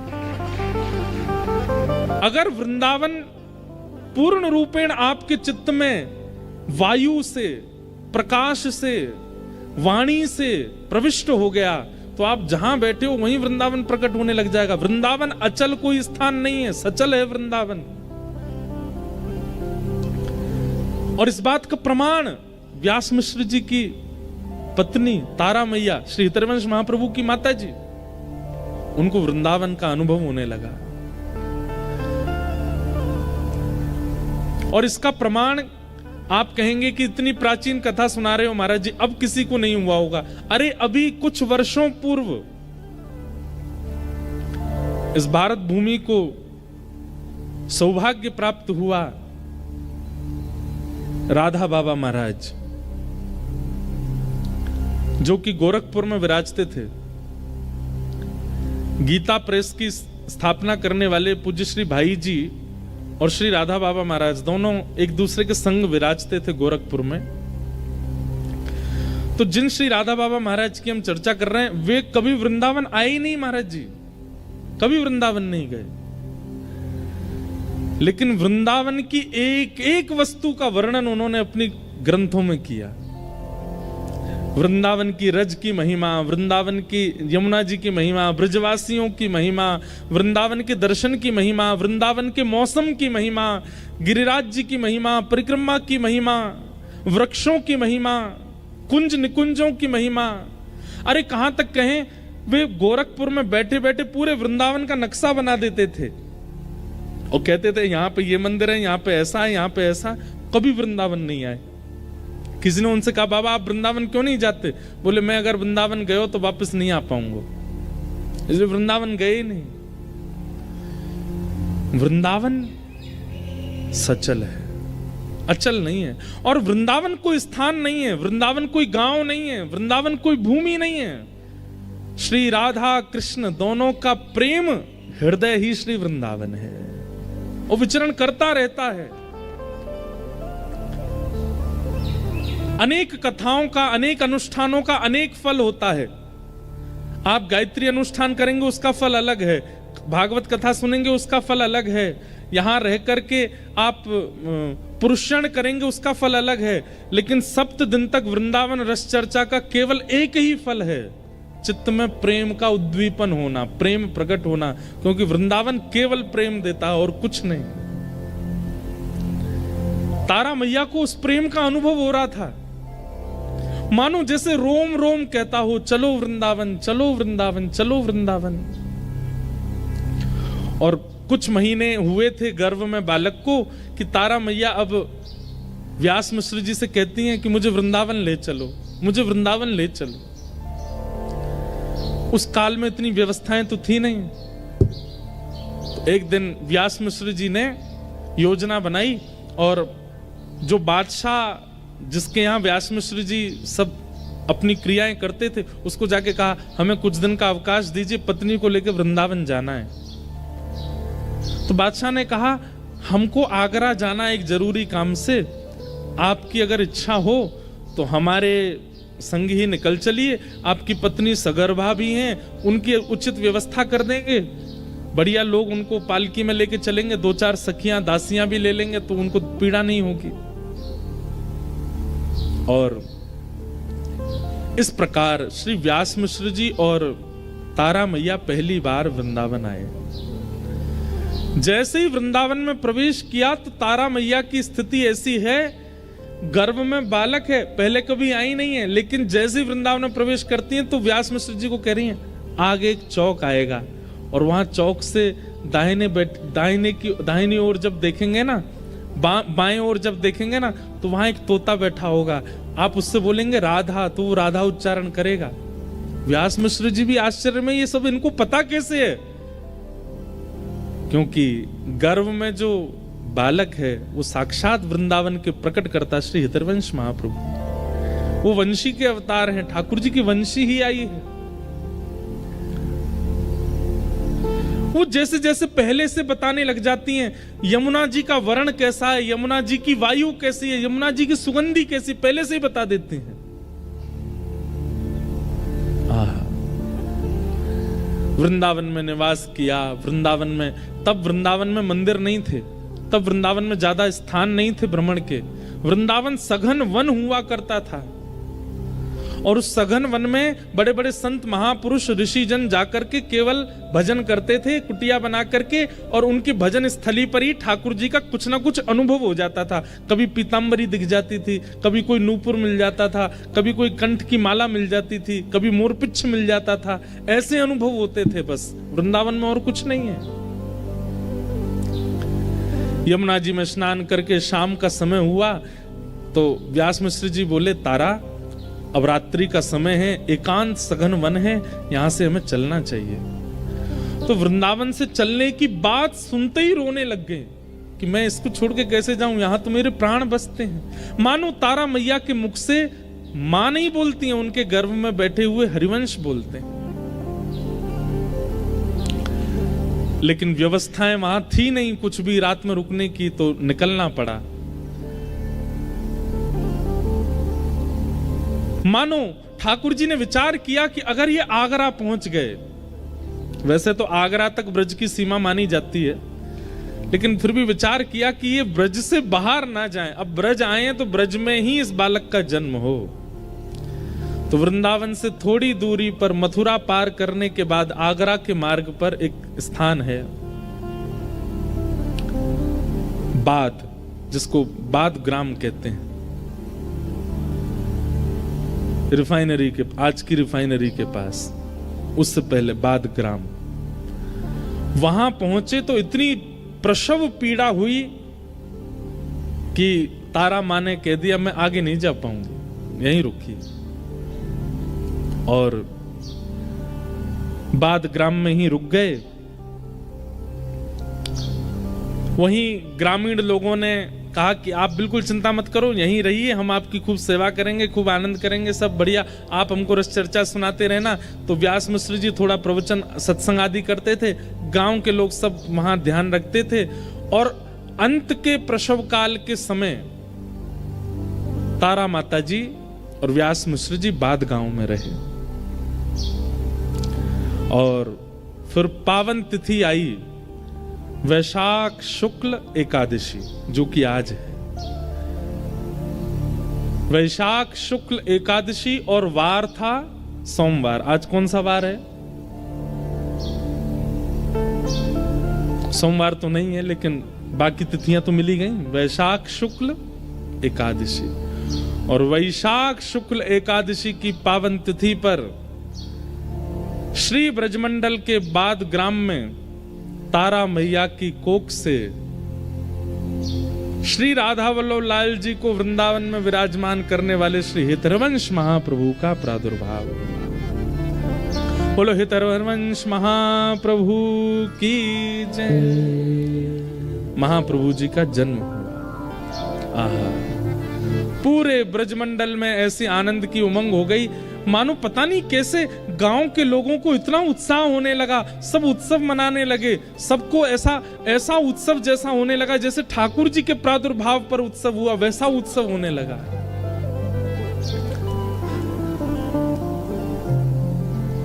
अब मैं देखता हूं मुझ पे कोई महाप्रभु जी के उत्सव की बधाई होगी तो बधाई गायन आज करेंगे। आज महाप्रभु जी की बधाई गाएंगे और कल फिर किशोरी जी के प्रादुर्भाव की बधाई गाएंगे। आज आचार्य प्रकट हो जाएं और फिर कल किशोरी जी प्रकट होंगी। आचार्य की अत्यंत प्रिया श्री किशोरी जी का प्रादुर्भाव करेंगे। तो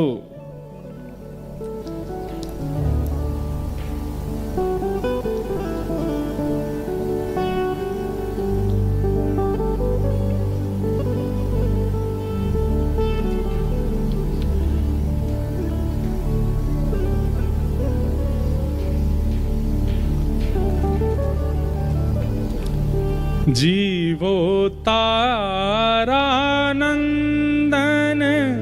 चिर जीवो, जीवो तारानंदन चिर जीवो, जीवो तारानंदन चिर जीवो, जीवो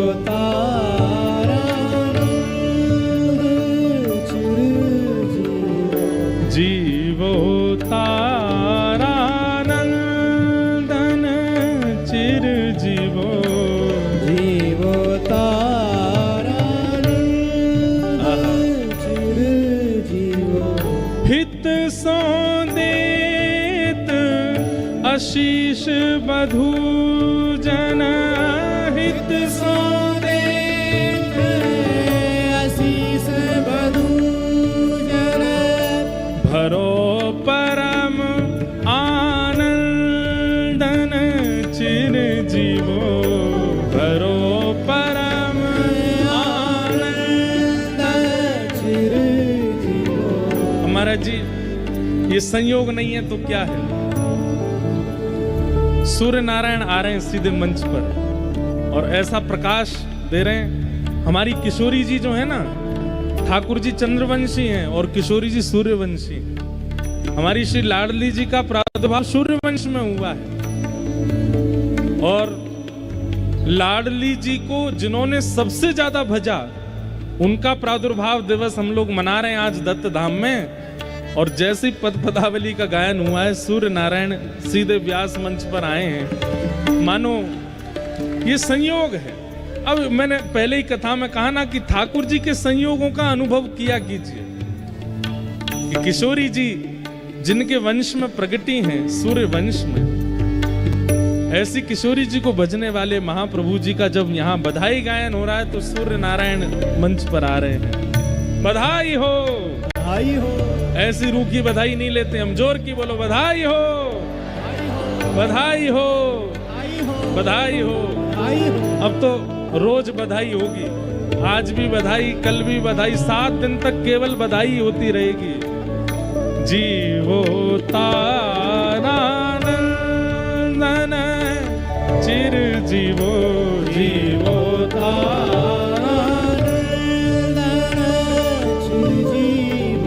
करुणा कुशल जगत गुरु रानी करुणा कुशल जगत गुरु तुब कुल पूरण चंदन चिर जीवो तुब कुल पूरण चंदन वृंदावन हित रसिक मुकुट मणि वृंदावन हित रसिक मुकुट मणि वृंदावन हित रसिक मुकुट मणि वृंदावन हित रसिक मुकुट मणि रस उधारक छंदन चिर जीवो रस के उधारक चंदन चिर जीवो जीवो तारानंदन चिर जीवो जीवो तारानंदन चिर जीवो हाँ जीवो तारानंदन चिर जीवो जीवो तारानंदन जीवो जीवो तारानंदन जीवो तारानंद श्री तरवंश महाप्रभु लो यहाँ लाइट भी बंद हो गई तो हेलोजन का काम भी सूर्य नारायण ही कर रहे हैं। वाह हमको आप लोग दिख ही नहीं रहे हो केवल सूर्य ही दिख रहे हैं। मानो जैसे सूर्य ज्यों ज्यों नीचे आ रहे हैं किशोरी जी ही आ रही हों। वाह हमारी किशोरी जी का प्रादुर्भाव कल बताने वाली बात है लेकिन आ रही है मुख पे तो क्यों रहूं पीछे। हमारी किशोरी जी का प्राकट्य महाराज जी सारे ठाकुरों का प्राकट्य 12 बजे हुआ, दिन में 12 बजे, रात में 12 बजे, पर हमारी किशोरी जी 12 बजे नहीं हुई। हमारी किशोरी जी हुई ब्रह्म बेला में सुबह सुबह, और सुबह सुबह भी उस बेला में हुई जिस बेला में सूर्य उदय होना प्रारंभ होता है। मतलब धीमी धीमी करने शुरू होती हैं जैसे जैसे सूर्य की, उस काल में किशोरी जी का प्रादुर्भाव हुआ है। उसके पीछे भाव ऐसा बताते हैं कि भैया जितने भगवान हैं सब रात्रि और दिन में 12 बजे हुए, तो रात्रि में जिनका जन्म हुआ वे अत्यंत प्रेममयी हैं जैसे हमारे श्री कृष्ण, और दिन में 12 बजे हुए वो उतने पौरुषवान हैं, वो उतने सूर्य की किरणों के समान हैं जैसे प्रभु श्री राम, परशुराम जी, ये सब या तो दिन में 12 बजे हुए रात्रि 12 बजे हुए। पर हमारी किशोरी जी दिन में प्रकट हुई, इसके पीछे हमारे आचार्य चरण कहते हैं कि उस सूर्य की किरण में किशोरी जी का जन्म हुआ जिस सूर्य की किरण किसी को पीड़ा नहीं देती, सुख देती। प्रातः काल ब्रह्म मुहूर्त में जब सूर्य धीरे धीरे उठना प्रारंभ होते हैं, उस समय का सूर्य सबको सुख देता है। पुष्पों को सुख देता है, वन को सुख देता है, नदियों को सुख देता है, मानवों को सुख देता है, पूरे ब्रह्मांड को सुख देता है। सुख देने वाली उस बेला में किशोरी जी का प्रादुर्भाव हुआ। कल इसी समय के सूर्य सहन नहीं कर पाएंगे हम, लेकिन आज वर्षा होने के कारण ये सूर्य भी वैसे ही लग रहे हैं, ब्रह्म बेला वाले, बिल्कुल करुण, बिल्कुल मधुर, बिल्कुल आनंददायी। ये सब संयोग है। मैं तो संयोग ही बताता रहूंगा, ऐसा हुआ तो ये समझो, ऐसा हुआ तो ये समझो, और यही होना चाहिए। कथा सुनना, कथा करना, भजन साधन करने का फल यही है कि आपको हर क्षण संयोग का अनुभव होता हो। जिसको कोई संयोग अनुभव नहीं होते ना, उसको ठाकुर जी का अनुभव नहीं हो सकता। हमारी तो कथा की यही हमको प्राप्ति है कि हमको संयोग के अनुभव हो जाते हैं। महाप्रभु जी प्रकट हुए प्रकट होते ही पूरे बाद गांव में आनंद, वृंदावन तक आनंद हुआ।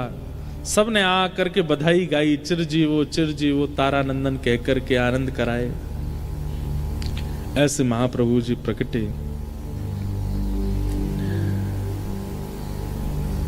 कुछ दिन बाद में रहने के बाद वापस देवबंद को प्रस्थान कर गए श्री तारा मैया और व्यास मिश्र जी। देवबंद में पहुंचने के बाद धीरे धीरे बालक बड़े होने लगे। तो इनके पिताजी के सेवा के ठाकुर जी थे राधा मोहन जी, उनकी सेवा करते। तो बालक बचपन से ही इनकी ऐसी रुचि थी, खूब रोते थे, लेकिन जैसे ही ठाकुर जी के सामने लेकर के तारा मैया बैठ जाती थी, ठाकुर जी को देख करके ऐसे गंभीर धीर पलक झपकना भूल जाते थे, देखते रहते थे केवल ठाकुर जी को। बालक में बचपन से ही गुण दिखने लग जाते हैं भगवत सेवा के। उस समय माता पिता को सावधान हो जाना चाहिए। अगर उसमें भगवत सेवा के गुण दिख रहे हैं तो भैया वो कोई महापुरुष ही है, उसका फिर रुझान उसी तरफ कराने लग जाओ, वो उसी से ही उसका कल्याण होगा। धीरे धीरे बड़े हुए तो इनका मन केवल वहीं लगता था जहां मंदिर था ठाकुर जी का, वहीं जाके बैठ जाते थे। लेकिन पिताजी अपरस के कारण भीतर नहीं आने देते, तो बाहर बैठे बैठे देखते रहते थे ठाकुर जी को। और नजर भी कहां होती थी? ठाकुर जी के अधरों पे, क्योंकि वहीं रही है ना, वंशी हैं, ठाकुर जी के अधरों को ही देखते रहते।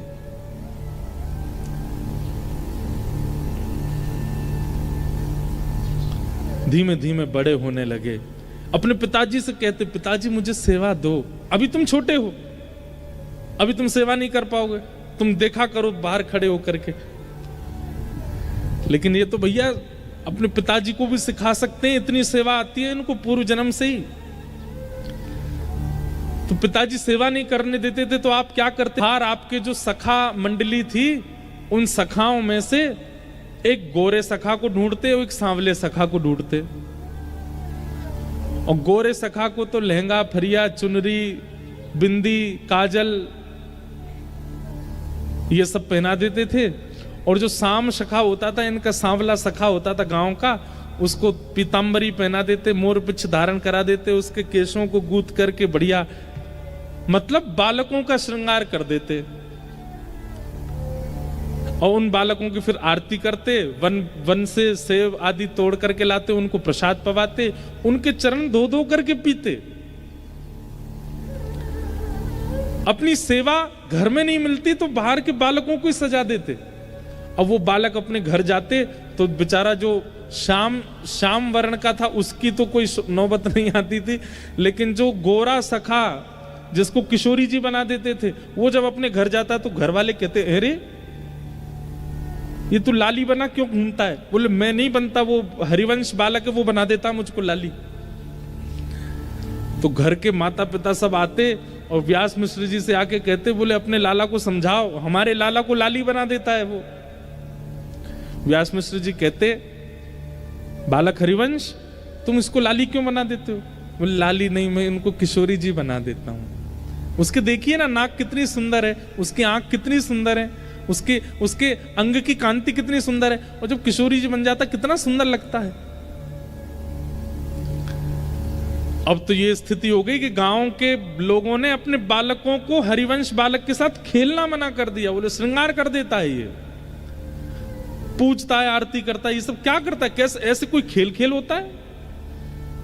हरिवंश बालक बोले घर में पिताजी सेवा नहीं करने देते, अब मेरे सखा भी नहीं आते, अब कहां जाऊं?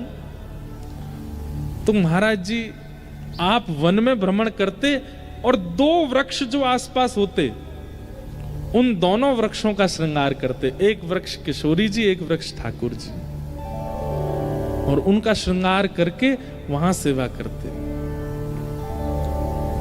कैसी सेवा महाप्रभु जी की! ऐसे ही नहीं आ गए राधा वल्लभ लाल जी उनके पास। कितना इन्वेस्टमेंट किया उन्होंने भक्ति में, सेवा में, प्रेम में। वृक्षों को किशोरी जी और ठाकुर जी का श्रृंगार धारण करा करके उनकी सेवा करते। और आश्चर्य की बात तो ये थी उनके पिताजी 56 भोग लगाते थे अपने घर के ठाकुर जी का, और 56 भोग लगा के पर्दा करके चले जाते।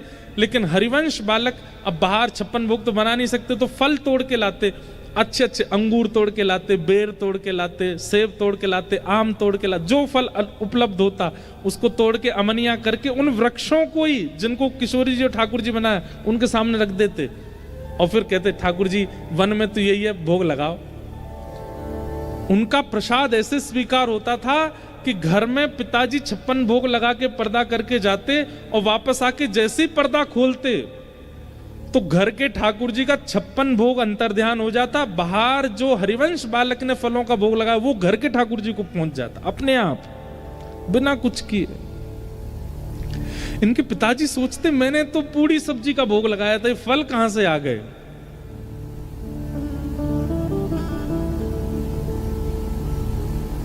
ऐसी सेवा करते श्री हरिवंश महाप्रभु। और चरित्र तो उनका बहुत विस्तृत है, कैसे कैसे अनुभव हुए उनको, रास का अनुभव हुआ, सब बाल्यकाल से अनुभव हो गया था उनको। और महाराज जी एक नियम था श्री हितवंश महाप्रभु का, जिस नियम का उन्होंने त्याग नहीं किया कभी भी। क्या? जल भी यदि पीते थे तो वो पीते थे जो ठाकुर जी का भोग लगा हो। प्यासा रहना मंजूर है, लेकिन बिना ठाकुर जी को निवेदित किए कोई वस्तु स्वीकार नहीं करते थे। महाप्रभु जी के लिए एक सुंदर पंक्ति भी हमारे ब्रज में गाते हैं, काहू लियो जप काहू लियो तप। किसी ने जप लिया, किसी ने तप लिया।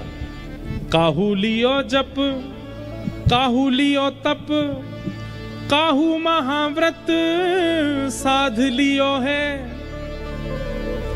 काहू लियो गुण काहू लियो धन, काहू महा उन्मोद लियो है। रंचक चारु चकोर दंपति, संपत्ति प्रेम पीयूष पियो है। श्री राधिका वल्लभ लाल के थाल को, श्री हित हरिवंश प्रसाद लियो है। श्री राधिका वल्लभ लाल के थाल को, श्री हित हरिवंश प्रसाद लियो है। और ये नियम उनका बड़े होके नहीं था, बचपन से ही था। बाल्यकाल में भी वन में खेलते थे बच्चों के साथ, धूप के कारण प्यास लगती, बच्चे नदी का पानी पी लेते, आप नहीं पीते थे। आप पहले दोना बनाते, दोना बना करके नदी के जल को उसमें लेते, फिर युगल वृक्ष को देखते, अकेला वृक्ष नहीं, युगल वृक्ष कहाँ है, युगल वृक्षों के समीप जाते, फिर उनका श्रृंगार करते, उनको किशोरी जी ठाकुर जी मान के फिर जल का भोग लगा के तब पीते। ऐसा नियम। इतनी सुंदर एक लीला सुनाते हैं, फिर इसके बाद हम राधा वल्लभ जी के प्राकट्य की कथा कह के कथा विश्राम करेंगे आज की। एक बार आपको रात्रि में भूख लगी, 5-6 वर्ष की आयु थी हरिवंश महाप्रभु जी की। एक तरफ माता जी, एक तरफ पिताजी सोए थे, बीच में सो रहे थे बालक। इतने में ही आप उठ के बैठ गए और रोने लगे, जैसे एक छोटा बालक रोता है, भूख लगी है, कुछ खाने को दो, भूख लगी है, बहुत जोर की भूख लगी है। तो माता जी उठी, पिताजी उठ गए, बोले अरे बालक बहुत भूखा है, जल्दी कुछ लेके आओ। माता जी गई रसोई घर में से कुछ सामग्री उठा लाई। अब इनका ऐसा स्वरूप था, ये देखते ही पहचान जाते थे कि भोग लगा कि नहीं।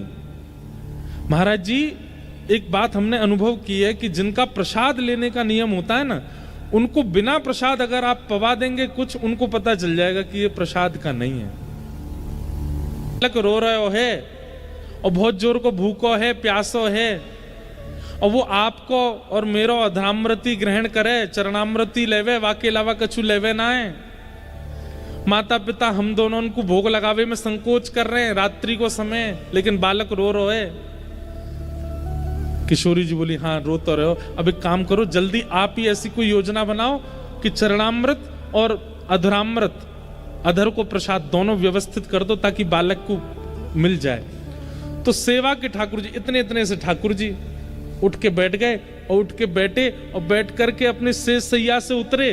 शेष सैया से उतर के छोटी सी पात्र उठा करके किशोरी जी के चरणन के नीचे रखो और ठाकुर जी एक लुटिया में जल लेकर के आए, किशोरी जी के चरण धो रहे हैं और किशोरी जी के चरण धो करके किशोरी जी के चरणामृत को वहां में व्यवस्थित कियो और फिर स्वयं किशोरी जी के बगल में बैठ के अपने चरण धो रहे हैं ठाकुर जी अपने चरण खुद ही धो रहे हैं। किशोरी जी बोली लाओ मैं दूं, बोले ना वो पाप लगेगा, आप तो मेरी आराध्या हो, आप मत दो, मैं खुद धो लूंगा। अपने आप ठाकुर जी अपने चरण धो रहे हैं। फिर बंटा भोग लेकर के आए और बंटा भोग, अब कितना सा मंदिर होता है घर का, इतना सा मंदिर है, वो छोटे से ठाकुर जी लीला कर रहे हैं अपने आप ही। बंटा भोग लेकर के आए, नेक श्री जी को पवायो, नेक स्वयं पायो और अपनो उच्छिष्ट छोड़ते जा रहे हैं, उसमें पूरा पूरा नहीं पा रहे क्योंकि हरिवंश बालक को चाहिए।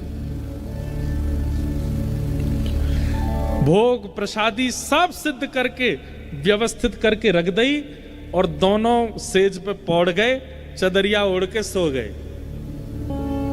किशोरी जी बोली आपने चरणामृत तैयार कर दियो, अधरामृत पर वाल लेवे कौन आएगो, धर तो दियो। अब ठाकुर जी बोले मैं चिल्ला के बोलूं कि ले जाओ, तो बोले कुछ तो करो। तो वहां कोई खिलौना रखा था, ठाकुर जी के सन्मुख खिलौने होते हैं, ठाकुर जी ने एक खिलौना गेड़ दिया मंदिर में। जोर की आवाज हुई तो व्यास मिश्र जी तारा मैया को पता चली, अरे ठाकुर जी के मंदिर में से आवाज आई है, कहा है देखो। आपने भीतर मंदिर में जाकर के जैसी देखी, एक खिलौना गिरा पड़ा था, लेकिन तभी क्या देखा, वहां तो सन्मुख एक पर्दा के पीछे तो ठाकुर जी सोए, पर्दा के आगे एक चौकी में एक पात्र में खूब सारे मेवा लड्डू आदि सब रखे हैं और सब पे दो दो दतुइयां लगी हुई हैं, ठाकुर जी ने खा ली हो है। और एक चरणामृत को पात्र रखो है, वहां में चरणन में लगे हुए चंदन धुले भये हैं और वहां में से रात्रि में लगा हुए इत्र की सुगंधी आ रही है। ये दृश्य देख करके व्यास मिश्र जी और तारा मैया समझ गए, बोले कि हमारा बालक सामान्य नहीं है, हमारा बालक देखो वो अधरामृत ठाकुर जी का लेता है, ठाकुर जी का महाप्रसाद लेता है, तो ठाकुर जी ने उठ करके अपने चरणामृत और महाप्रसाद दोनों सिद्ध किए ताकि उसको पवा दे और ले जाकर के वो महाप्रसाद और चरणामृत हरिवंश बालक को पिलाया, तब जाकर के वो सोए। ऐसे श्री हरिवंश महाप्रभु। और चरित्र तो बहुत है, लेकिन हम अब राधा वल्लभ जी के प्राकट्य करा करके फिर चलते हैं। महाप्रभु जी बड़े हो गए, उनका ब्याह हुआ, जिनसे ब्याह हुआ वो भी ठाकुर जी की अनन्य भक्ता हुई, श्री रुक्मणी बाई जी। उनके प्रथम पुत्र हुए श्री वनचंद्र जी। इस प्रकार आपके बालक हुए। कुछ वर्षों बाद किशोरी जी ने रात्रि में आपको आज्ञा की और आपसे कहा कि अब आप वृंदावन चलो। वहां इनको बीच में एक ठाकुर जी भी मिले थे, उनका नाम नवरंगी लाल जी, वो आज भी विराजते हैं देवबन में। आप वृंदावन जाने को तैयार हुए, पत्नी बच्चों से कहा तुम लोग सब संभालो, नवरंगी लाल जी की सेवा करो, किशोरी जी की मुझे आज्ञा हुई है, मैं वृंदावन जाऊंगा। और महाराज जी हरिवंश महाप्रभु जी को दीक्षा भी किशोरी जी नहीं दी, राधा रानी नहीं दी, राधा नाम की दीक्षा प्रदान की। महाप्रभु जी वृंदावन के लिए निकले, रात्रि हो गई थी, चित्थावल नाम के गांव में आप एक वृक्ष के नीचे सो गए। किशोरी जी ने वहां फिर स्वप्न दिया और कहा कि हम यहां दोनों युगल एक रूप में विराजमान हैं, आप कृपा करके आत्मदेव नाम के ब्राह्मण है उनके घर जाओ, वहां से हमारे उस स्वरूप को लेकर के वृंदावन चलो। और किशोरी जी ने आज्ञा की, अपनी पत्नी बच्चों को छोड़ करके आए हो देवबन में, लेकिन अब हमारी आज्ञा है, हमारी सेवा के विस्तार के लिए आत्मदेव ब्राह्मण जो हैं, इनकी 2 पुत्रियां, दोनों से आप ब्याह कर लेना और इन्हीं का वंश हमारे आगे सेवा में लगेगा। हरिवंश महाप्रभु बोले आपने ये कैसी लीला करी श्री जी, अभी अभी तो हम त्याग करके आए घर परिवार का, अब यहां आकर के दूसरा ब्याह। बोले हमारी आज्ञा है करो, पूछो नहीं क्यों। महाप्रभु जी आत्मदेव ब्राह्मण के यहाँ गए और वहां आत्मदेव को भी श्री जी ने स्वप्न दे दिया था कि तुम्हारी सेवा पूरी हो गई, एक आत्मदेव ब्राह्मण आएंगे, उनको हमें पधरा देना। एक हरिवंश नाम के व्यक्ति आएंगे, उनको हमें दे देना। आत्मदेव ब्राह्मण ने जैसी देखा, वो प्यारो वृंदावन की अभी वीडियो बनी है बहुत अच्छी, महाराज जी को मैं दिखाऊंगा। तो उसमें बहुत छोटे छोटे चरित्र दिखाए हैं। उसमें यहां से चरित्र दिखता है कि हरवंश महाप्रभु आत्मदेव ब्राह्मण के यहाँ जाते हैं और जाकर के बताते हैं कि मुझे स्वप्न में श्री जी ने आज्ञा की कि आपके जो ठाकुर जी हैं इन्हें मुझे दे दो, मैं इनको लेकर वृंदावन जाऊंगा। और आश्चर्य की बात ये कि हरवंश महाप्रभु बोले स्वप्न में ये भी कहा है कि आपकी जो दोनों बेटी है उनसे हमारा ब्याह और करा दो। कोई अपने ब्याह का प्रस्ताव ऐसे कैसे देता है? लेकिन किशोरी जी की आज्ञा थी तो महाप्रभु जी ने कहा, आत्मदेव जी बोले हाँ मुझे भी स्वप्न आया है, अपनी दोनों बेटी का ब्याह हरिवंश महाप्रभु से करा के और दहेज में प्यारे श्री राधा वल्लभ लाल प्रदान किए। बोल राधा वल्लभ लाल की। ये राधा वल्लभ जी कैसे प्राप्त हुए? आत्मदेव नाम के ब्राह्मण ने खूब तपस्या की महादेव की। महादेव प्रसन्न हो गए, प्रकट होकर के बोले वरदान मांगो क्या चाहिए? बोले आपके हृदय को जो सबसे ज्यादा प्रिय है वो मुझे दे दो। महादेव बोले भैया कुछ और मांग लो। बोले नहीं वही चाहिए जो आपको सबसे ज्यादा प्रिय। तब महादेव श्वेतद्वीप गए और श्वेतद्वीप में महादेव की घर की सेवा के ठाकुर श्री राधा वल्लभ जी लाल जो हृदय को सबसे प्रिय हैं वो ला करके आत्मदेव ब्राह्मण को दे दिए। और वही श्री राधा वल्लभ लाल जी को हितरवंश महाप्रभु लेकर के श्रीधाम वृंदावन पधारे हैं। बोलो राधा वल्लभ लाल की। अब एक राधा वल्लभ लाल जी की बधाई है। जैसे ही वे वृंदावन आए तो कैसी बधाई गायन हुआ उसको गा करके और फिर हम आज के उत्सव को विराम देंगे। कल बंधुओं श्री लाडली जी के मंगल यश का गान सुनेंगे। आप सब लोग 3 बजे के समय से ही यहाँ आ जाइएगा।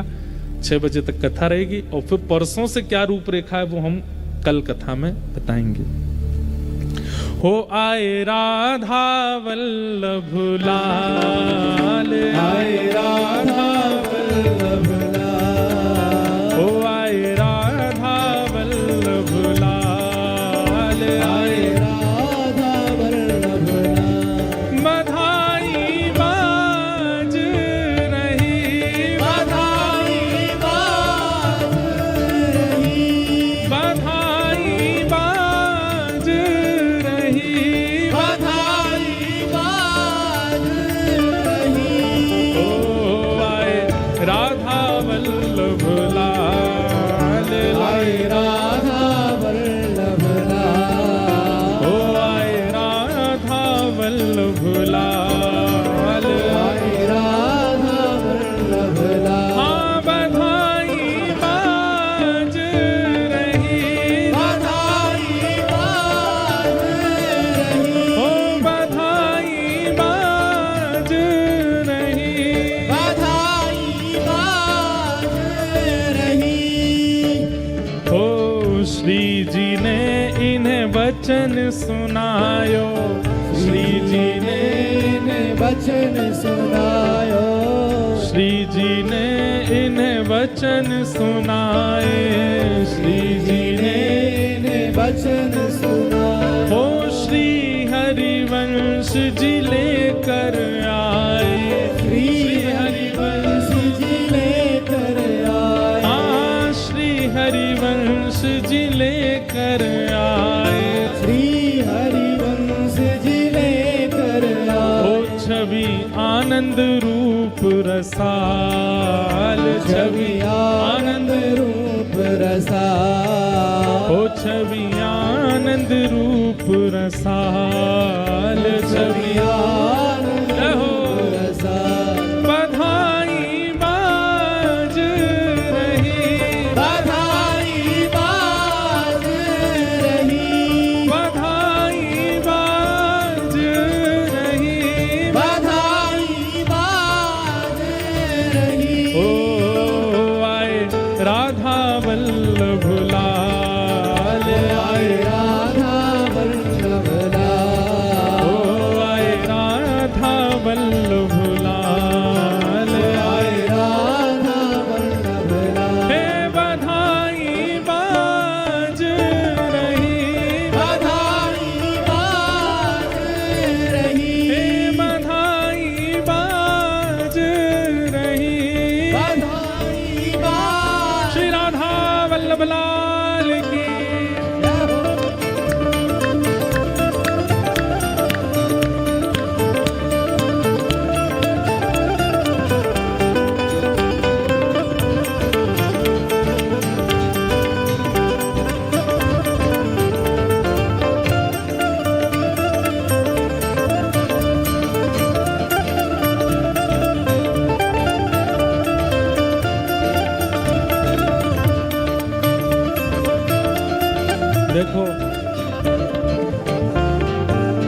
किसी को किसी की शकल नहीं दिख रही है, मुझे तो आप दिख ही नहीं रहे।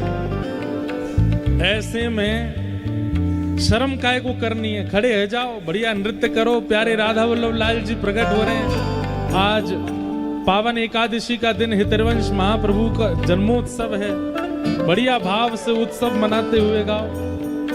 हाँ, श्री हरिवंश जू नाचे गावे, श्री हरिवंश जू नाचे गावे, हाँ, श्री हरिवंश जू नाचे गावे, श्री हरिवंश जू नाचे और गावे, भर भर के बधाई लुटावे, भर भर के बधाई लुटावे, हाँ, भर भर के बधाई लुटावे, भर भर के बधाई और लुटावे। महाप्रभु जी अपने हृदय पर हाथ रख के क्या गा रहे हैं? मेरे प्राणों के प्रतिपाल, मेरे प्राणों के प्रतिपाल, ओ मेरे प्राणों के प्रतिपाल, मेरे प्राणों के प्रतिपाल। हे बधाई बाज रही, बधाई बाज रही, बधाई बाज रही, बधाई बाज रही। ओ आए राधा वल्लभ लाल, आए राधा वल्लभ लाल, ओ आए राधा वल्लभ लाल, आए राधा वल्लभ लाल। हे बधाई बाज रही, बधाई बाज रही, हे बधाई बाज रही। बधाई बाज रही। और वृंदावन में बाजी बधाई, वृंदावन में बाजी बधाई, दत्त धाम में बाजी बधाई, दत्त धाम में बाजी बधाई। क्यों? राधा वल्लभ निधि प्रगटाई, राधा वल्लभ निधि प्रगटाई, प्यारे राधा वल्लभ निधि प्रगटाई। राधा वल्लभ और निधि प्रगटाई। अगली पंक्ति जो है ये आपको करना है क्या? वो सब नाचे दे दे ताल, सब नाचे दे दे ताल, वो सब नाचे दे दे ताल, सब नाचे दे देता। बधाई बाज रही, बधाई बाज रही, बधाई बाज रही, बधाई बाज रही। हे आयो राधा वल्लभ लाल, आयो राधा वल्लभ लाल, ओ आयो राधा वल्लभ लाल, आयो राधा वल्लभ लाल। हे बधाई बाज रही, बधाई बाज रही, हे बधाई बाज रही। बधाई बाज रही। आतुर हित हरिवंश पुकारो, राधा राधा नाम, आतुरित हरिवंश पुकारो, राधा राधा नाम। ओ प्यारो राधा राधा नाम, प्यारो राधा राधा। वेग से कहो सब लोग, जय राधे राधे, राधे राधे, श्री राधे राधे, राधे राधे, हरिवंश प्यारी, राधे राधे, हरिदास दुलारी, राधे राधे, जय राधे राधे, राधे राधे, श्री राधे राधे, राधे राधे। आतुर हित हरिवंश पुकारो, राधा राधा नाम, आतुर हित हरि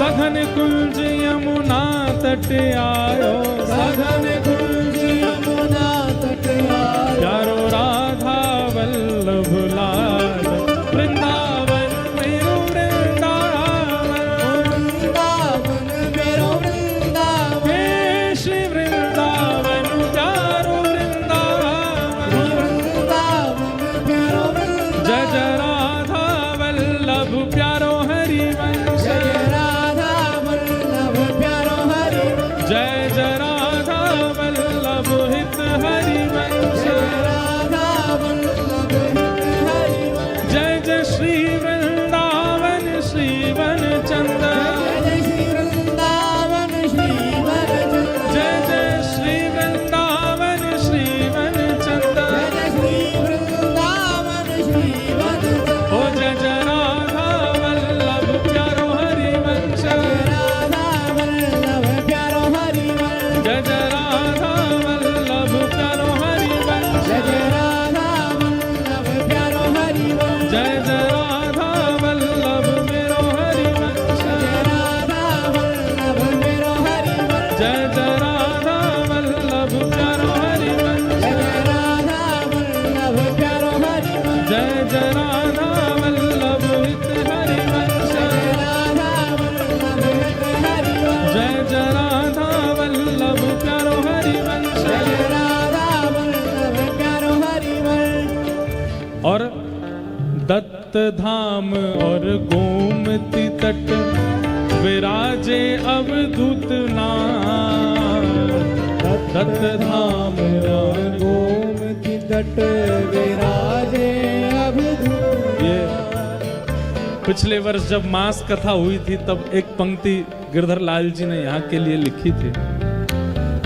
दत्त धाम और गोमती तट विराजे अवधूत नाथ, दत्त धाम और गोमती तट विराजे अवधूत नाथ। हे श्री दत्त दास सो सेवा पावे, दत्त दास सो सेवा पाओ, श्री दत्त दास सो सेवा पावे, श्री दत्त दास सो सेवा पाओ। हो जहाँ प्यारे अत्रि लाल, वृंदावन मेरो वृंदावन, वृंदावन मेरो वृंदावन, हे श्री वृंदावन प्यारो वृंदावन, वृंदावन मेरो वृंदावन, दत्त दास सो सेवा पावे, दत्त दास सो सेवा